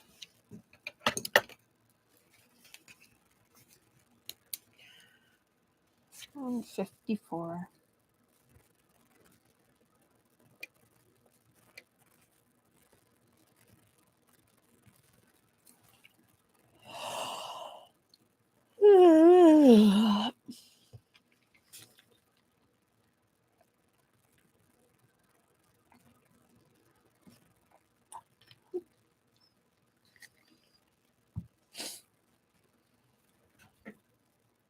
Chapter 63. As usual, Feng Xiao arrived in style. He didn't crawl out of the tunnel, filthy and disheveled, as Cui Buqu and Xiao Lu had done. He appeared out of thin air, sleeves spread like a crane alighting on the ground, and flashed an enchanting smile.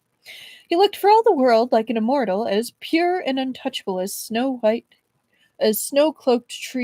as a snow cloaked tree in winter. My goodness, I don't know why I struggled that hard over that. Xiao Xian's mastery of disguise was fully displayed in the way that she'd changed Feng Xiao's face while preserving his extraordinary charm. Acquaintances would have had difficulty recognizing him, yet much of his original elegance remained. One that had nothing to do with gender. Even Cui Buqu, who was by now used to seeing him, was a bit dazzled, to say nothing of Xiao Lu, who was meeting him for the first time. Is this lady from what the Jianghu calls a garden of divine maidens? No, said Cui Buqu. Maiden like that might possess an even gentler beauty, but she's never had such an impressive aura. Before Feng Xiao could reply, Xiao Lu shook his head. He studied Feng Xiao a moment, then said, You're a man in the guise of a woman, aren't you? Feng Xiao neither confirmed nor denied it. My surname is Feng, as in phoenix. Call me Feng Er. Taoist Master Chu is someone with lofty standards. He pays no heed to ordinary men. For the two of you to have made friends so quickly, you must also be a dragon or phoenix among men. Listening to Feng Xiao openly praise him while slyly mocking his supposed arrogance, Cui Buqu replied coldly, Xiao Xiang saved my life. It's natural that I show him courtesy. If not for him, your Taoist Master Chu would be a lost ghost by now. Feng Xiao smiled. Ah, Chu, are you complaining that I'm late to the rescue? I sincerely apologize. You can hit me a few times when we get back if you need to vent. Cui Buqu had been soaked to the skin in the secret hideout, and his clothes were sopping wet. The instant a breeze blew past, he let loose a flurry of sneezes. Eyeing the spotless Feng Xiao, he felt increasingly displeased. This is Xiao Xiang, also known as Song Shui Xian Cheng, Xiao Lu, who uses calligraphy in his swordplay. He's a peerless martial artist with skills not inferior to your own. The world is vast, yet you two were able to meet. Why not treasure such an opportunity and spar? Cui Buqu's provocations were unnecessary. Feng Xiao had also recognized Xiao Lu as an excellent martial artist. Without warning, he threw out a palm strike. Then I must ask Xiao Xiang for his guidance. Their palms met, the surge of internal strength breaking in waves around them. Cui Buqu was forced back several steps. With a loud bang, they flew apart midair, falling back to alight on the branches of the courtyard's trees. Xiao Lu smiled. Feng Xian's skills are extraordinary. I fear I'm not your match. Simply amazing. He turned to Cui Buqu. Mei Niang's parents are waiting for news of her back at home, and her sect has dispatched disciples to look for her. I can't afford to delay my return. I'll trouble Shu Xiandai to report the rest of these unfortunate women to the proper officials. Cui Buqu nodded and cupped his hands. You've a long journey ahead of you. Take care, Xiao Xiang. Hoisting Mei Niang onto his back, Xiao Lu said, If you find yourself in Chengdu someday, I'll treat you to some good plum wine of my own vinting. Ooh.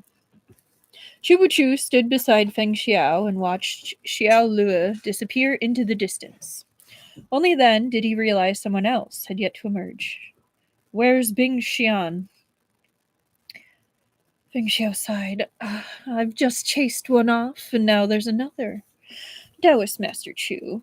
A girl named Bing Xian was willing to exchange Duan Shihu's wealth for your safety. Not an hour later, Xiao Lu sweeps in to rescue you. Thank heavens you're not a woman, or wouldn't you have to marry them all? Thank heavens you're not a woman, or you'd be abandoned after every marriage. I'm afraid no one would keep you past the wedding. Cui Buqu held out a hand and said bluntly, Hand it over. What? Your coat. Why should I? You're asking me to strip out here in the open, yet you claim you don't lust after my beauty. If I catch a cold, I'll need to spend time recovering. Cui Buqu looked back at him steadily. At this pace, what year will it be when we reach Suyab? But if you don't mind, I don't either. Feng Xiao pressed his lips shut. He reluctantly removed his coat and tossed it towards Cui Buqu, who wrapped himself in it immediately.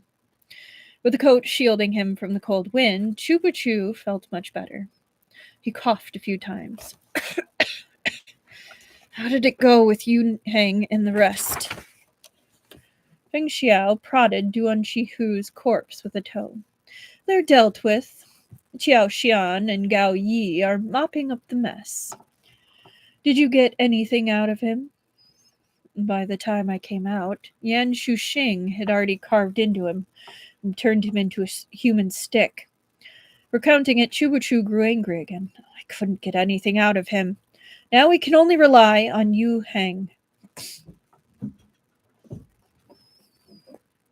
That does make things difficult, murmured Feng Xiao.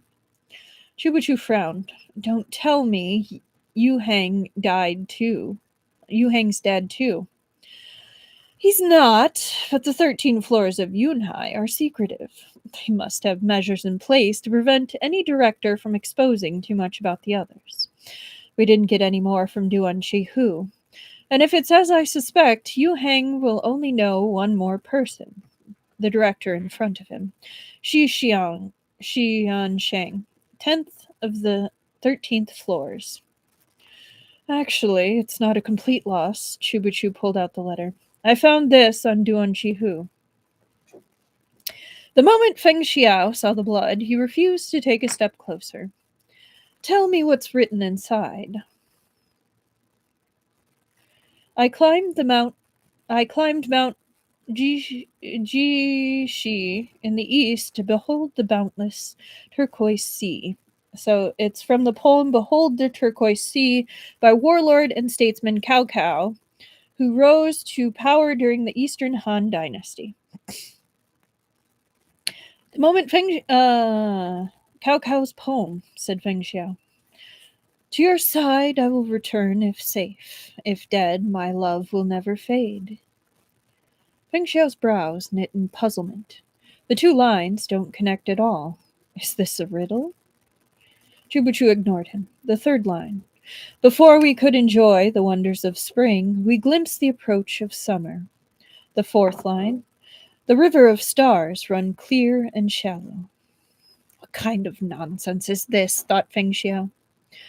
I have a few ideas, but I'll ponder it later, said Cui Buqu. Right now, I'll have to trouble you with something else. Whenever you speak to me this politely, it's bad news. I refuse. Cui Buqu sneezed. I'm going to faint. That was all the warning he gave before slumping towards Feng Xiao. Feng Xiao instinctively reached out to catch him, but when his eyes landed on Cui Buqu's blood-stained clothes, he yanked his hand back. Cui Buqu fell flat on the ground with a thud. Feng Xiao coughed and looked around as if waiting for some sucker to appear and help him carry Cui Buqu. A woman's voice rang out with perfect timing. Taoist Master Chu. Feng Xiao dragged Cui Buqu behind him without a second thought, lest he be eaten by this newly appeared demoness. The next moment, the demoness Feng Xiao feared revealed herself, dainty and graceful. It was Bing Xian, half soaked from her stint underground. Her wet robes clung to the delicate curves of her figure, but her face was relaxed and carefree, without any hint of embarrassment. Bing Xian took in Cui Buqu, lying prone on the ground. Is Taoist Master Chu quite all right? She asked in surprise, moving forward to help him up. He caught a chill and fainted. He'll be fine with a little medicine. Feng Xiao's former hesitation seemed to vanish as he lifted Cui Buqu onto his back. If Cui Buqu were spirited away by this demoness in yellow, the alliance with Appa Kagan would go up in smoke. Jin Lian Khatun's presence guaranteed that they would reach the Western Cognate, but persuading Appa Kagan to change his allegiance and throw in with the Su dynasty wasn't something that could be accomplished solely with martial force or verbal intimidation. Feng Xiao was certain Cui Buqu had some hitherto unrevealed trump card or key intelligence up his sleeve. He sighed and hoisted Cui Buqu up a little higher. I have some small skill in medicine myself, said Bing Xian. Perhaps I should take a look. No need, said Feng Xiao. He has someone to attend him. Bing Xian showed no embarrassment at being so bluntly rejected. Instead, she smiled. It's getting late. I should leave as well. Did you see where Yan Gonzi went? Bing Xiao pointed in a random direction. That way. Thank you very much. Please give my regards to Taoist Master Chu and tell him I went after Yan Gonzi. If I meet him in the future, I'll ask after him then. Bing Xian drifted away. Go, go, said Feng Xiao. Now that the last of the meddlers had gone, Feng Xiao adjusted Cui Buqu on his back up and made for the inn, muttering to himself as he walked. Cui Buqu, Cui Buqu. Look, I've snatched you out of the hands of that man-eating demoness, then carried you back reeking of blood. It's fine if you don't know about this favor yet. Once you wake up, I'll remind you every day. You'll repay me if it's the last thing you do. I think they're... I'm probably reading into it because we still have, 3 books. But, I'm kind of hoping there's a little bit of jealousy in there rather than just pure scheming. I'm probably incorrect, but, I can wish. I can hope. While Cui Buqu was lolling about unconscious, Qiao Mo underwent a series of earth-shattering changes. The power balance between the 3 factions had been completely overturned. Not even Gao Yi, in all his wildest dreams, had ever imagined that the weakest point in the triad would suddenly emerge the clear winner. The Duan family's influence collapsed with his death, and its members fled like rats from a sinking ship. Meanwhile, Xing Mao had been captured alive. Unlike Duan Shihu, the Xing clan had been operating in Xiaomo for generations. They were deeply rooted. It was impossible to simply kill them and be done with it. They needed to be slowly interrogated, their influence addressed and depleted. Could definitely see some of that being jealousy, even if he doesn't realize it yet. I mean, he has it seems like a bit of germophobia, and yet he picked him up after being clearly reluctant to save him from the demoness. Okay. In the end, Cui Buqu and Feng Xiao had managed to bring an entire city into the fold of the Su dynasty. It was a meritorious deed of expanding the empire's territory, a grand achievement. Even Feng Xiao himself was surprised at the outcome. When he'd first heard Cui Buqu's bold plan, his initial thought had been that the man had lost his mind. Yet reality had proved Cui Buqu quite sane. Perhaps he knew no martial arts. Perhaps he couldn't shoot enemies from horseback or weave his strategies behind the heavy curtains of the imperial court. Yet without a single soldier, he'd incited the Duan and Xing families to destroy each other, while he sat to the side and reaped the benefits. Still, it had to be said that coincidence had played a large part in his success. Yan Shuxing had sought vengeance, while the 13 floors of Yunhai wished to kill Duan Shihu and silence him. Cui Buqu and Feng Xiao had merely fanned the flames in the right direction, exploiting the greed and suspicion that lurked in human hearts. Though they'd dispatched a messenger to the capital at full speed, word would take some time to arrive. Any reaction from the court, including the doling out of rewards and punishments, would be slow. Over the course of one night, Gao Yi's fortunes had taken a complete turn. He was equal parts joyous and bewildered.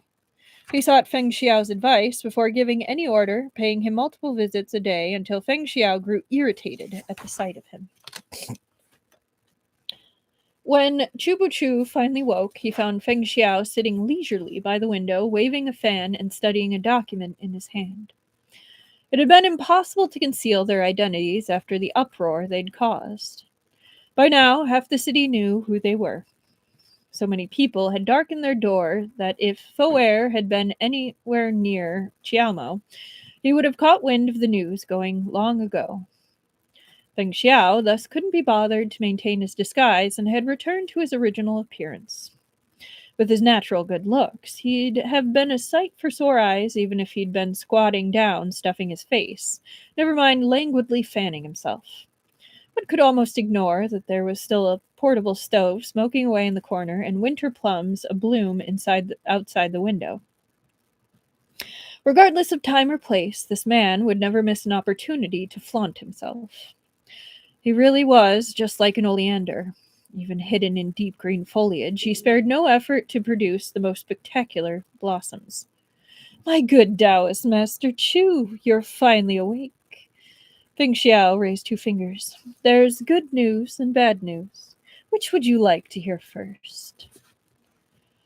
Cui Buqu said coldly, First, I wish to eat and drink.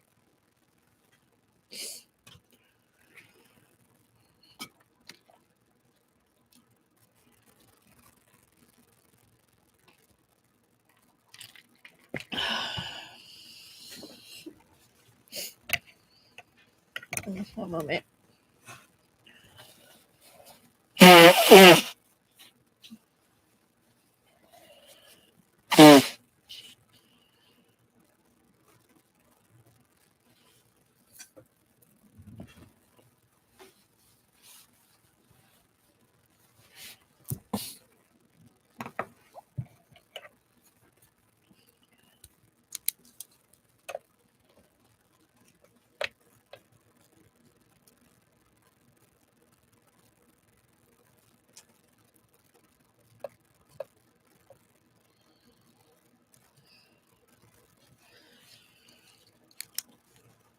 Chapter 64. Xiao Xian had already prepared a meal for Cui Buqu, ready to eat the moment he awoke. Over years of taking care of him, her culinary skills had grown by leaps and bounds. Whenever they were away from home, if at all possible, she would cook his meals personally.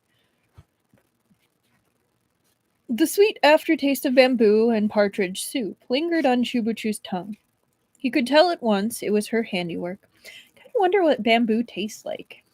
I've had, I don't know. I don't know what it would taste like. Before any news, I'd like to ask Deputy Chief Fang a question. Cui Buqu finished his soup and set down the bowl. Feng Xiao made as if to stand. Too late now. I would have told you earlier, but you didn't want to hear it. Now you wish to speak. My venerable self does not wish to listen. Good day. Dare I ask why I woke up sore all over, most especially in my right shoulder? It feels as if I took a heavy fall. You're asking me, said Feng Xiao innocently. How should I know? You were crawling around in the secret chamber for ages. It's not surprising you're injured. Cui Buqu brought a hand to his head, his expression stormy. Then why is there an extra bump on my head? Feng Xiao clicked his tongue. After you fainted, a certain villainous character came and tried to kidnap you. My venerable self chased them off and carried you back with painstaking effort, all while you were soaked in filthy water and Duan Shihu's blood. You're lucky I didn't complain. If you feel no gratitude, fine, but now you're interrogating me. Cui Buqu was puzzled. Both Duan Shihu's and Xing Mao's factions should have been taken care of by that point. What villainous character? Bing Xian, said Feng Xiao. Cui Buqu stared at him. Feng Xiao smiled.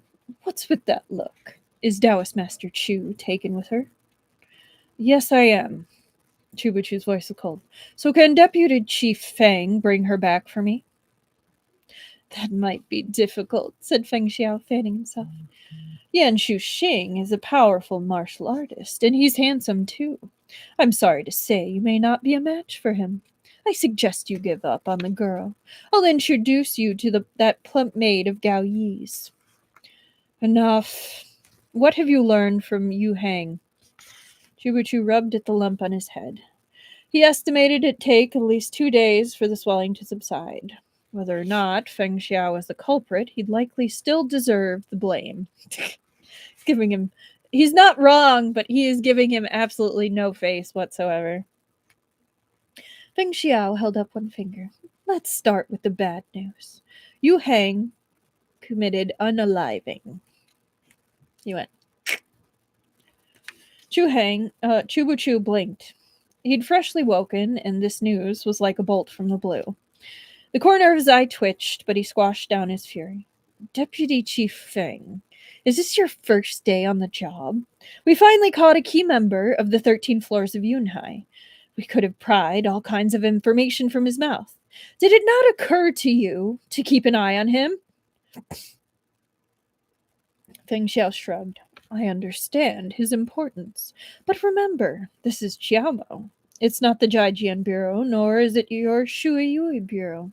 There are only 4 of us on this trip. Other than locking him up, what else could I do? Surely I couldn't stay glued to him every second of the day.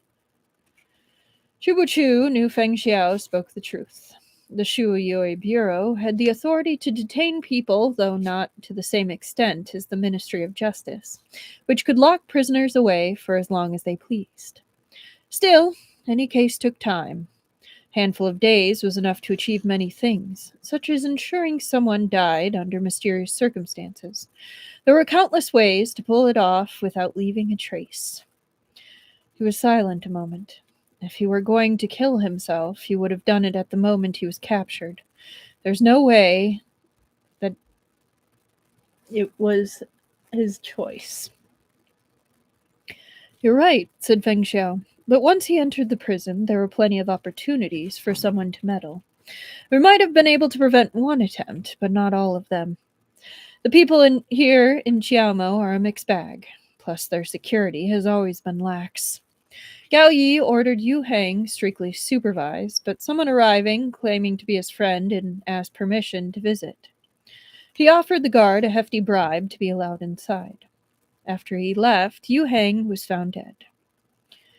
We likely won't find any trace of that visitor either, mused Cui Buqu. Yes, he's long gone.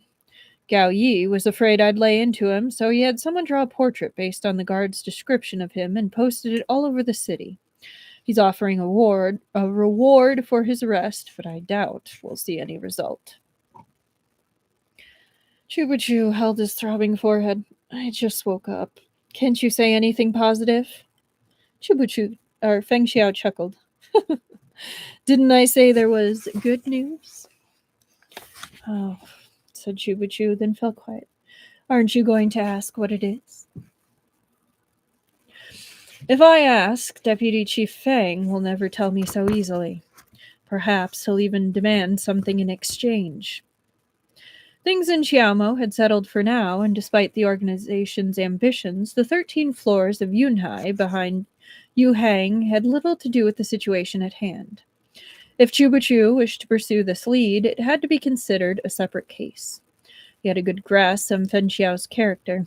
He'd never tell Cui Buqu anything Yu Hang had said for free. Feng Xiao smiled. How clever you are, Taoist Master Chu. So have you decided what you'll offer in exchange? I've heard Deputy Chief Feng is looking for a new zither, said Cui Buqu slowly. You must be quite dissatisfied with your current one. Otherwise, you would have brought it with you to Xiaomo, correct? Few people in the Jianghu used a zither as a weapon, but Feng Xiao was one of them. He not only used the music of his zither to disorient his opponents, he used the instrument itself as a blunt weapon at critical moments. I love that. The last time Cui Buqu had seen him smashing enemies with a zither, true qi channeled through it. The instrument had cracked. The ordinary zither couldn't withstand such abuse. Only one of special make could be used as a weapon.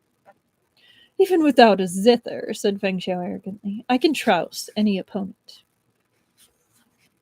I know the whereabouts of Rao Liang, the famous Rao Liang of the spring and autumn period. The very same. Even among famous zithers, Rao Liang was legendary. Rumor had it that someone once offered it to King Zhuang of Chu. The king of Chu became consumed with Rao Liang's otherworldly sound and refused to attend court for 7 days straight, while he played the zither. At his queen's urging, he finally smashed it with an iron scepter. Thus Rao Liang's music had vanished from the world. When later generations told of it, they could only imagine the magnificence of the music that came from its strings. There was only one Rao Liang, said Feng Xiao. A second one doesn't exist. But it does, said Cui Buqu. The zither was one of a paired set. The first was called Yu Ying, and the second Rao Liang. Hua Yuan presented Rao Liang to the king of Chu as a gift. Though Rao Liang is no more, Yu Yin still exists, hidden away to this day. I happen to know where it is. Rao Liang was enough to drive the king of Chu to obsession. Its music must have been extraordinary. A skilled martial artist wielding it would achieve double the results with half the effort. And there's more. From what I know, both Rao Liang and Yu Yin were crafted using rare stones from beyond the heavens. Even if you smashed someone over the head with the thing, you wouldn't need to worry about breaking it. Where is it? Asked Feng Xiao. Tell me the good news. Feng Xiao's mouth twitched. Fine. Cui Buqu gestured for him to speak. You first. Before Yu Heng died, Feng Xiao began, he told us everything he knew. But it wasn't much different from what Duan Qihu said. Each director only knows those before and after themselves. Feng Xiao Lian is the 13th, Duan Qihu was the 12th, and Yu Heng was the 11th. What we learned, however, is that the position above Yu Heng is empty. Cui Buqu frowned. Was there no one suitable to take it? Feng Xiao nodded. According to Yu Heng, the 13 floors of Yunhai search for talents from all across the land. They recruit them and rank each floor based on ability. Apparently, Duan Qihu was originally dissatisfied that he was only Shi-Er Xiansheng, but once he heard the identity of the 6th director, he abandoned the idea of climbing ranks. Who? Far away in Goguryeo, the leader of Bu Yio sect, Go-Un. The same Go-Un who'd sent Su Xing and Qin Miaoyu to lie low in the Central Plains for years, gathering intelligence and seeking opportunities to sow discord within the Central Plains. Su Xing had been the one to tell them that, in the beginning, their contract in the Central Plains had been a certain Yi Xiansheng. Several disparate clues had unexpectedly fallen into place. Even Go-Un only ranks 6th, Cui Buqu observed. Then those above him must be quite terrifying. Feng Xiao smiled and nodded. But if the 13 floors of Yunhai are so secretive, how do they contact each other? Cui Buqu asked. Messengers handle correspondence, but Yu Heng couldn't identify them. Each time a messenger comes, their gender, appearance, and voice are all different.